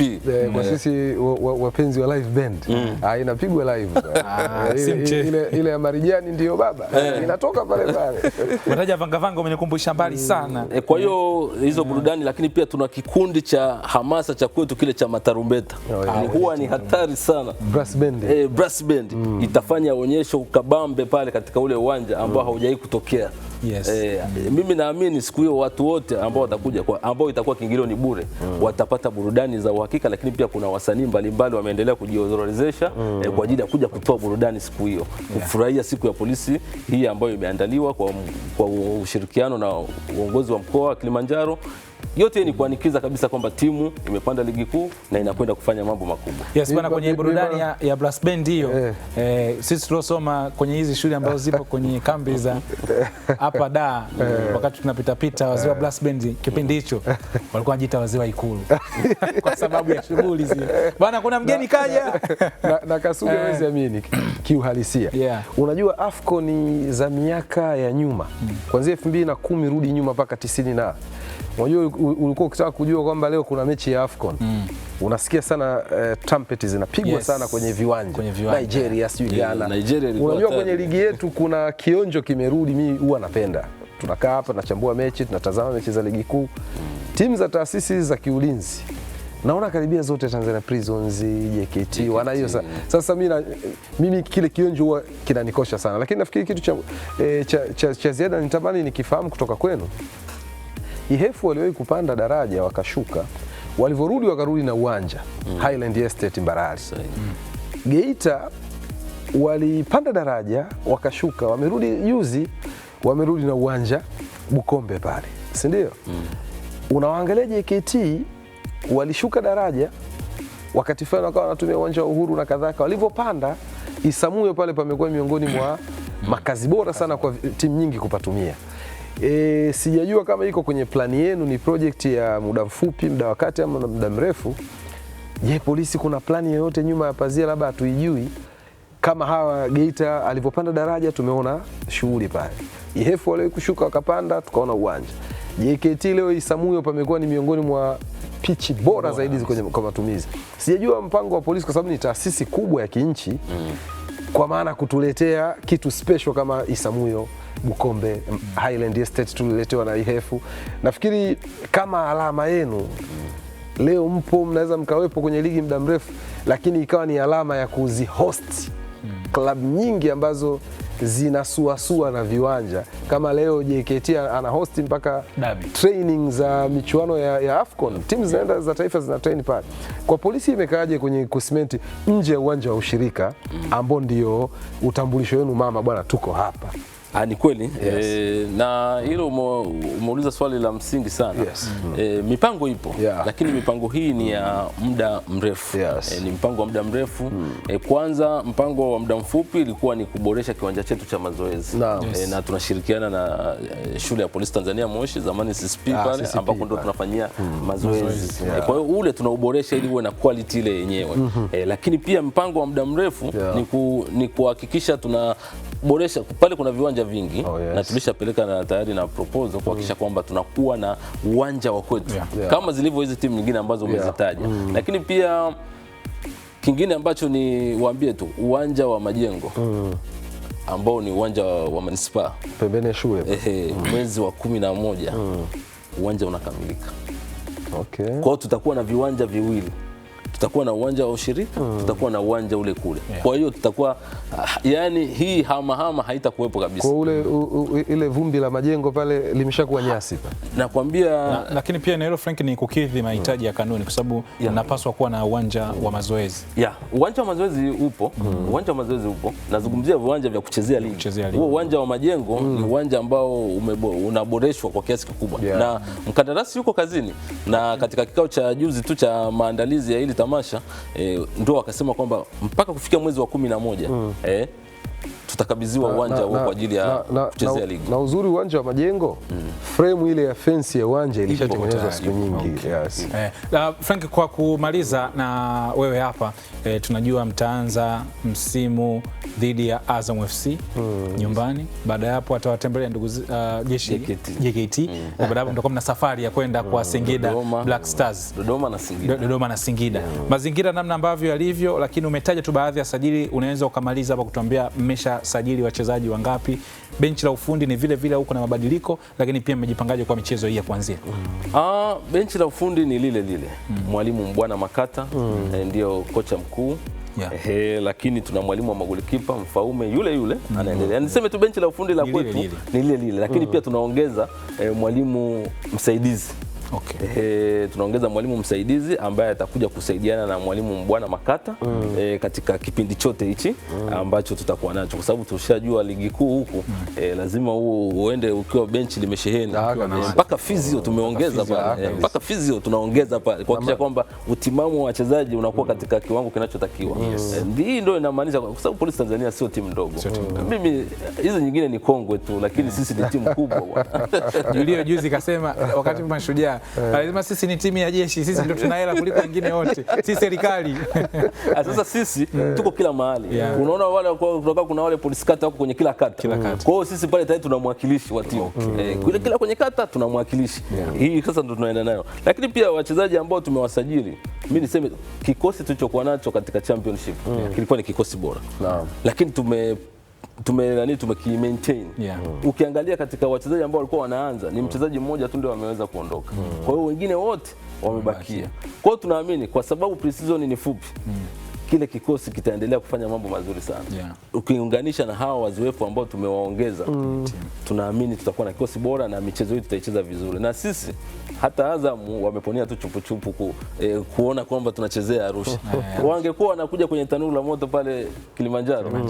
Sasa hizi wangekuwa wako kwenye mtero mkubwa. Lakini mimi niseme kikosi kitafanya vizuri. Mimi nawaahidi kwa mazoezi ambayo nayaona mwalimu Mbwana Makata anayafanya na benchi lake zima la ufundi.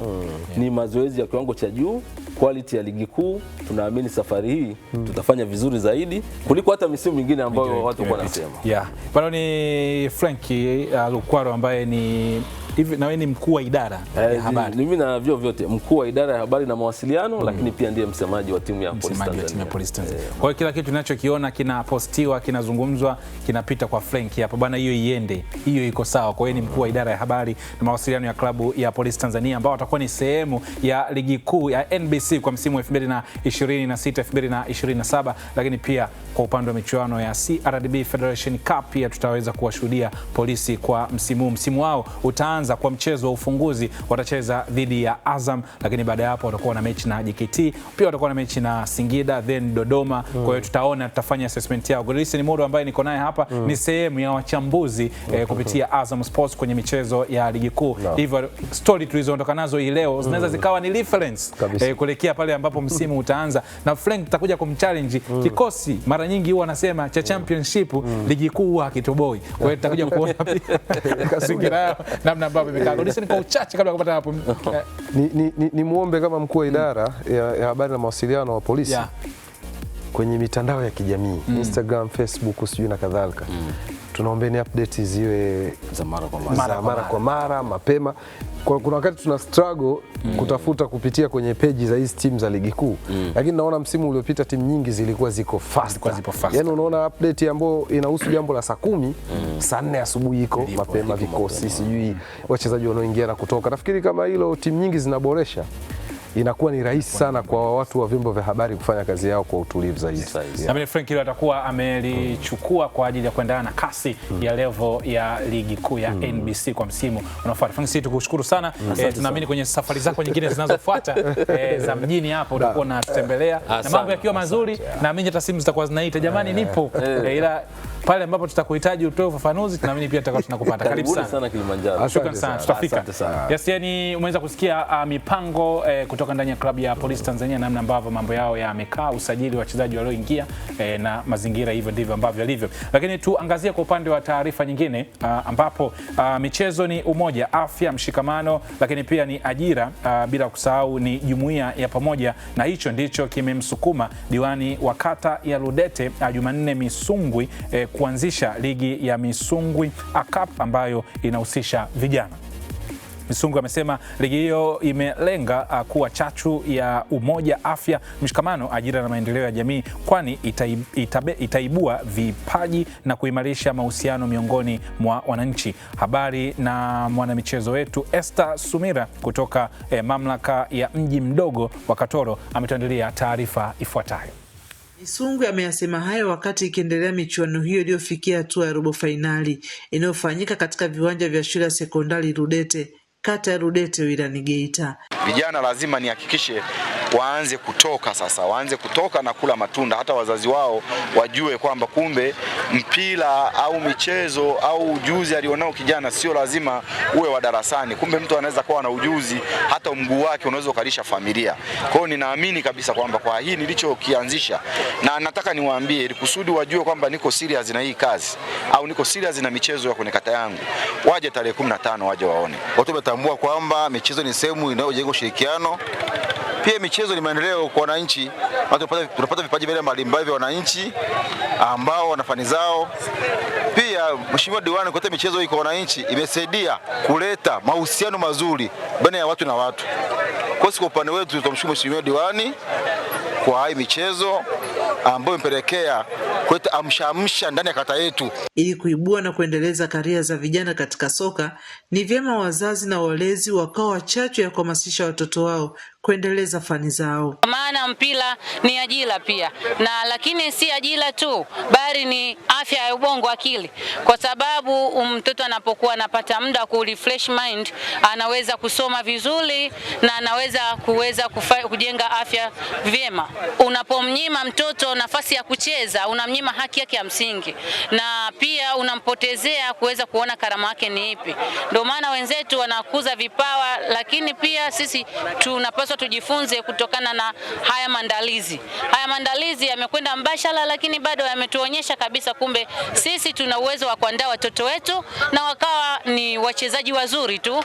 Kwa sasa michuano hii imefikia hatua robo fainali, ambapo hii leo timu ya California pamoja na Bajaji FC zimeshindana, na mpaka dakika 90 ya mchezo huo zinatamatika, timu ya California imeibuka ushindi wa bao 4-1 dhidi ya Bajaji FC. Mechi ilikuwa ni ngumu, lakini kipindi cha kwanza tumetoka 1-1. Vijana wangu tukabidi kujipanga vizuri sehemu ambayo tumekosea kuweza kufanyia kazi, na hatimaye tumeweza kuibuka na ushindi wa goli 4-1. Mchezo ulikuwa ni mzuri, lakini mchezo ulikuwa ni mgumu sana. Timu zote zimecheza, lakini sisi kwa uwezo wa Mwenyezi Mungu tumeweza kufanikiwa kupata ushindi wa goli 4-1 na tumetinga hatua ya nusu finali. Wadau tunawaalika, tutaonyesha uwezo tulionao, pila tunacheza, tuna imani tunafika finali. Michuano hiyo ilianza kwa kushirikisha timu 24, lakini hadi sasa zimebaki timu 12 zinazoendelea na michuano hiyo hatua ya robo fainali, zikiendelea kuwania ubingwa wa msimu huu. Nikiripoti kutoka mkoani Geita, Esther Sumira, Azam Sports. Yes, hiyo ni taarifa. Tunaona namna ambavyo michezo inaendelea kujumuisha au kuileta jamii kwa pamoja, ikiwa pia ni sehemu ya kuendelea kuhakikisha kwamba ajira pia vipaji vinakuwa vinaonekana kupitia mashindano mbalimbali kama hivi ambavyo tunaona. Hii ni Viwanjani. Mimi ni Ibrahim Kasuga, nipo na Godrisen Modo, lakini pia Dotrafa Kiungai naye bado tunaendelea naye hapa mara baada ya Franki alikuwa amezungumza kuhusiana na Polisi, anarejea tena kwenye panel kwa ajili ya kuendelea kutazama yale mambo mambo ambayo bado tunayo, na kwa ukubwa wake kabisa timu ya wananchi Young Africans mara baada ya siku chache zilizopita pale Bukombe kwa kuna hekaheka, watu waliamini jezi itazinduliwa pale, unajua mambo yakawa mengi, lakini pale akaenda kutambulishwa bwana Farouk Komara. Swala la jezi ni jambo ambalo litakuwa linafanyika hii leo kwa maana ya kwamba jezi itaenda kutambulishwa saa 6. Sawa bwana, saa 6 ambapo klabu ya Yanga itazindua jezi mpya leo saa 6 mchana na kuanza kuuzwa rasmi kwenye maduka mbalimbali nchini. Taarifa rasmi kutoka klabuni hapo imeainisha ya kwamba kuwa jezi hizo zitazinduliwa kuashiria kuanza kwa msimu mpya wa mashindano. Biashara ya jezi imekuwa miongoni mwa sehemu kubwa ya kipato kwa klabu hiyo kwa miaka ya hivi karibuni, huku mashabiki wakijenga utamaduni wa kununua tu punde jezi zinapokuwa zimezinduliwa. Kwa hiyo Young Africans hii leo majira ya saa 6 tunazungumza almost kama lisaa na nusu kutoka hivi sasa jezi yao rasmi itaonekana na mashabiki wataiona na kuanza kutamba nayo mtaani. Deo cha kwanza kabisa Young Africans, hiki ambacho tunakwenda kukizungumza ni eneo moja wapo ambalo wameonekana wamefanikiwa sana kutengeneza attention muda wa kutambulisha vitu vyao, hata jezi pia. Ni upongeze uongozi wa eneo la habari klabu ya Yanga. Ni upongeze kwa asilimia kubwa sana kwa sababu katika vitu ambavyo naamini watakuwa wamewekewa na uongozi wa juu ni kuifanya klabu kuwa midomoni mwa watu.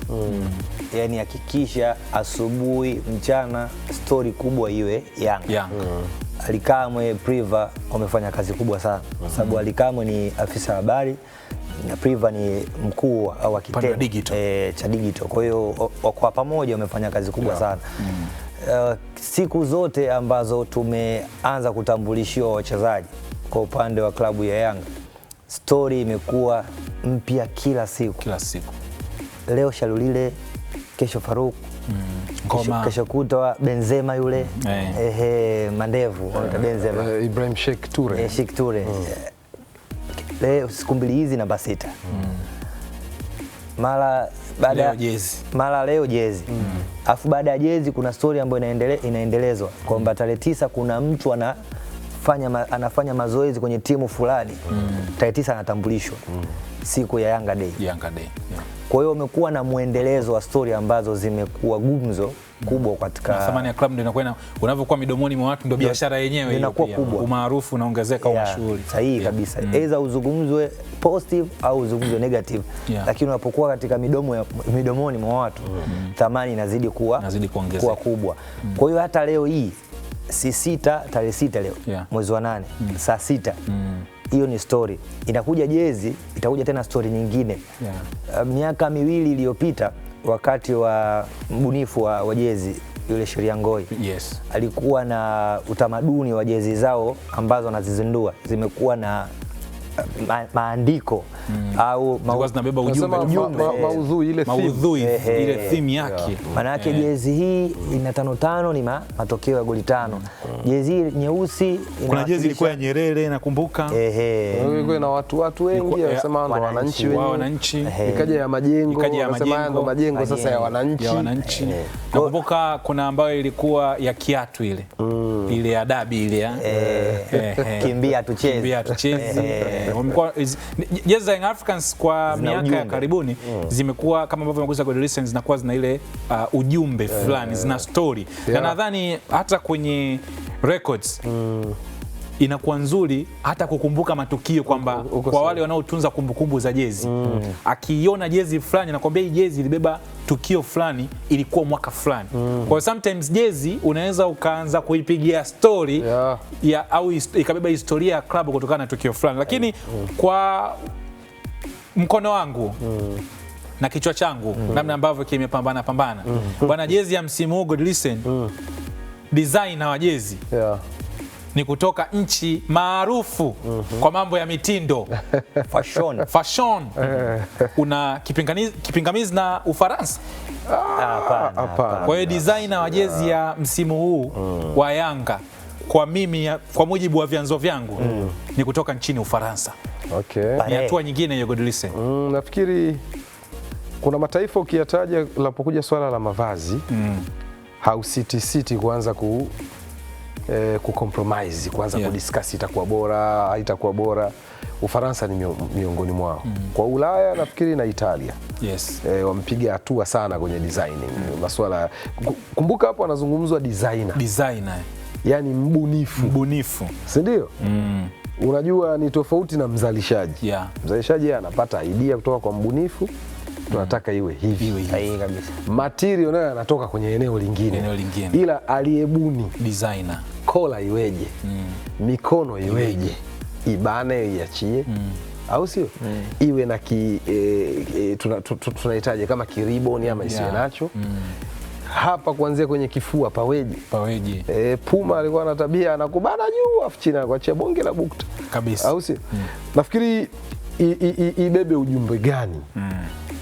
Je, ni kwa malengo ya soka la ndani tu kushtua mashabiki ama Afrika nzima? Je, wanataka waweze kuingiza kwenye ulinganifu na standardi ipi ya kidunia? Kwa sababu jezi inaweza kutoka Afrika ikaenda kukimbizana huko kwenye top 10 ya jezi hizo designiwa bora duniani. Sababu hapo kuna maeneo ambayo Godlisten imegusa designer na mzalishaji. Very sure. Lakini pia designer ni Mfaransa, lakini standard ya material ni level ya Ulaya. Unaelewa sijui. Mbunifu kutoka Ufaransa. Kwa hiyo kilichotengenezwa ni quality ni ya daraja. Maana yake ukizungumza hiyo quality, unaizungumza Europe, Ulaya kwa ujumla. Ni Uturuki, ni Belgium, ni Ufaransa kwenyewe, Italia na kadhaa. Maana yake nini walichozungumza kwenye material ya daraja la Ulaya? Wamezungumza kitu kinachoitwa durability. Uwezo wa kudumu kwa jezi. Unapozungumza chochote ambacho mara nyingi kinatoka kwenye mataifa yaliyopiga hatua kiuchumi, wanatazama sana durability. Inaweza kudumu kwa muda gani? Inaweza kustahimili mazingira ya mabadiliko ya hali ya hewa kwa kiwango gani? Ndio ile jezi mtu anakuambia hii fulia maji mazuri ama ya chumvi. Quality ni ile moja. Pita juani ama pita kwenye mvua. Quality ni ile. Na hapa ndipo ambapo ubora wa nguo huwa unapimwa. Kwa nafikiri wao bahati nzuri bwana Kasuga na Deo Yanga wapo kwenye vita dhidi ya Yanga. Standard yao. Kwa sababu walishawahi kutuletea kitu. Watu wakabaki vinywa wazi. Sasa mfano wa Godlisten kwenye standard. Kuna jezi ambayo ameonekana nayo Alikamwe alivaa kwenye press. Sasa kwa kuna swali kama kiti ya staff ile kama nani hapa maana yake ile kuna mtu mmoja akaniambia kaka ile ilikuwa inatosha kabisa kuwa jezi ya msimu na ni kali ikatumika na ikauza na hata players naona wamezivaa sana juzi Bukombe pale. Kuna ile ambayo ameonekana nayo Goti pia watu wanakwambia kama ni jezi bado naona ni standard. Kwa kama ni material ambayo yanazunguka kwenye kama ni kits za staff au za kusafiria au ni za mazoezi hiyo jezi yenyewe itakuwaje? Lakini kama vile pia haitoshi Kasuga. Nafikiri kwenye peji yao walivyoposti kuhusu ile 6/6 kuna material inaonekana pale kwenye background. Haiko full, haiko na mdhamini, haionyeshi hapa kwenye ule utepe unaoonyeshaga ni authentic, kwamba ni original kwa kiwango gani, lakini ukiangalia kuna material ina shauti huko nyuma ya ile 6/6. Of course by the way ndio maana tumesema Yanga wanashindana dhidi ya Yanga kwa eneo moja, kwa sababu walishawahi kuleta standard ambayo unakumbuka jezi yao nyeusi ile wanafika finali ya kombe la shirikisho dhidi ya Yosemaji msimu wa 2022-23 kina Maele, kina Kennedy Musonda au sio, kina Bangala. Ilikuwa ni top. Msimu uliofuata wakatoa tena top nyingine, msimu uliofuata top nyingine. Nafikiri msimu uliopita ndo walipitia kwenye ukosoaji kabisa kwamba bwana tulishazoea kuishi maisha fulani huku, mbona kama sio wenyewe, mbona huku kuna timu fulani tu za madaraja ya kawaida zinatufokea. Inawezekana hilo ndio ambalo limewafanya wakapanda daraja na kutafuta designer wa nje. Kwa hiyo kinachokuja tutegemee pia kwa wale washikaji zetu ambao kila msimu lazima kabati liwe na jezi. akikaa akisema misimu 5 iliyopita niziweke, tutegemee daraja la hii ya sasa hivi akiziweka anaweza kusema dai bwana, kwenye ile ambayo inatoka kufichwa sana kabatini kule isionekane inapaswa kuwa hii. Katika matarajio yangu na mategemeo yangu ambayo nimekuwa nikiyashuhudia katika jezi za wenzetu kwa maana Ulaya, Madrid, Manchester, zile timu ambazo tumekuwa tukiziiga. Wenzako au bara la jirani yako? Bara la Ulaya. Sio wenzako. Kwa walioendelea. Kwa walioendelea. Unaona? Wamekuwa wakitoa mikato miwili. Mkato wa kwa maana jezi ya uwanjani kwa upande wa wachezaji, na jezi ya mashabiki. Jezi ya mashabiki. Sahihi. Kitu ambacho nakitegemea katika uzinduzi wa siku ya leo kwa upande wa klabu ya Yanga, kuwe na jezi aina mbili. Jezi kwa upande wa wachezaji ambazo watavutana uwanjani, mikiki ile jasho ziwe nyepesi. Unajua huwezi kutengeneza material mazito wakati watu wanavuja jasho uwanjani. Alafu kuna zile ambazo tunavaa sisi nzito, ina rangi ambayo inavutia, jezi za mashabiki. Ndio kitu ambacho nakitegemea na kukitarajia, kwa sababu wametoka Ulaya, designers wametoka Ulaya, mzalishaji pia huko ametoka labda Ulaya. Basi walete vitu vya kiulaya, walete jezi za mashabiki na walete jezi za wachezaji. Sio jezi ya shabiki na mchezaji sawa. Ukiifunua hivyo, ukiishika hivyo, unamuona mbele yako. Kaka, yani mtu yani designer wa Ulaya. Kwa hiyo tunaamini ni moja kati ya jezi nyingine ambayo itakuwa ni jezi yenye utofauti, kama ambavyo tumekugusia hapa. Najua mara baada ya uzinduzi Ally Kamwe kuna atatoa neno kuhusiana na details za jezi, kama itakuwa na vitu ndani yake, lakini ni jezi ambayo kwa namna moja ama nyingine, kwa mujibu wa mimi vyanzo vyangu, ni jezi ambayo haitakuwa na kelele nyingi sana, yani haitakuwa na vitu vingi sana. Ni jezi ambayo itakuwa smooth, imenyooka, yani vitu vichache. Details. Mbona kama umeiona kwa mujibu wa vyanzo? Baadaye Azam TV, Azam Sports 1 tutakuwa live kuweza kukuonyesha tukio lote la uzinduzi wa jezi. Kwa hiyo leo hizi details ambazo nakupa hapa, baadaye pia utapata nafasi ya kuweza kuona mzigo namna ambavyo utakuwa. Kumbuka klabu ya Young Africans wao watakuwa live leo, utapata nafasi ya kuweza kutazama, na Ally Kamwe atakuja kutuambia jezi inabeba ujumbe gani, jezi imedesigniwa kutoka wapi, na mimi nakwambia tu receipt na kuvujishia hii, au nakupa mapema kabisa kwa mimi nilizo nazo. Jezi imedesigniwa na designer kutoka nchini Ufaransa, hivyo wananchi wategemee standard ya tofauti sana ya jezi ambayo wataivaa msimu huu. Na Kasuga nilisikia interview moja alifanya Zedekia Otieno, aliyekuwa kocha wa Prison mwanzoni mwa msimu uliopita. Wao wa Kenya wanamuita aka Zico. Wanafanisha na yule Zico wa Brazil. Anasema alikuwa anajua na redio moja pale Kenya.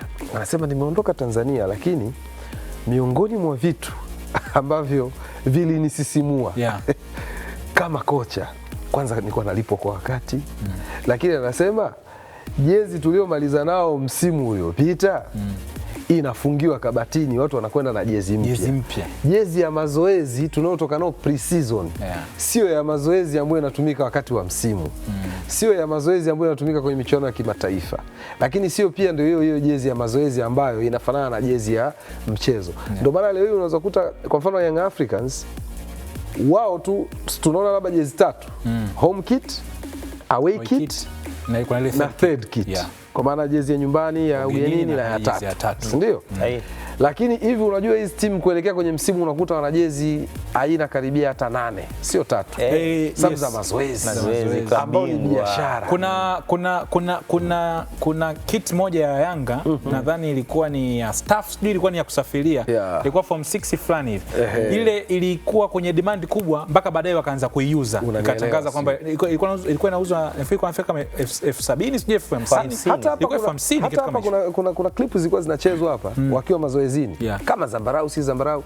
Imagine kuna mtu anatamani aipate ile kuliko hata hii ambayo ni official. Sima unapita, nakumbuka moja ya ma-influencer Kevon, niona alikuwa anaziuza zile kits nyingine ambazo walikuwa wanaonekana nazo staff au wachezaji. Kwa hiyo kuna nyakati ambazo tumeona kumekuwa kuna uzalishaji wa hizi kits za staff, lakini zinavutia mpaka watu wa nje, na hata gharama zake zilikuwa juu na watu walinunua. Sasa hapo ndo kwenye kile kitu kwenye football wanasema merchandise, biashara za club. Unajua hisia sasa hivi inaendelea kutanuliwa wigo. Ukiacha tukio la dabi kwa hizi timu mbili Simba na Yanga, ukiacha Simba Day Yanga Day, ukiacha mechi zao ngumu za kimataifa, sio kashuka Ahali, sio Esperance, sio Mamelodi, huwezi amini hili tukio la utambulisho wa jezi yani ni kama la kimbizana na utambulisho wa mchezaji mpya kwenye club.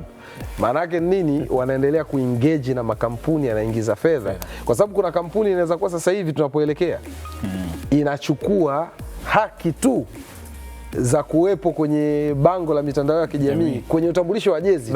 Tunaomba si tukae.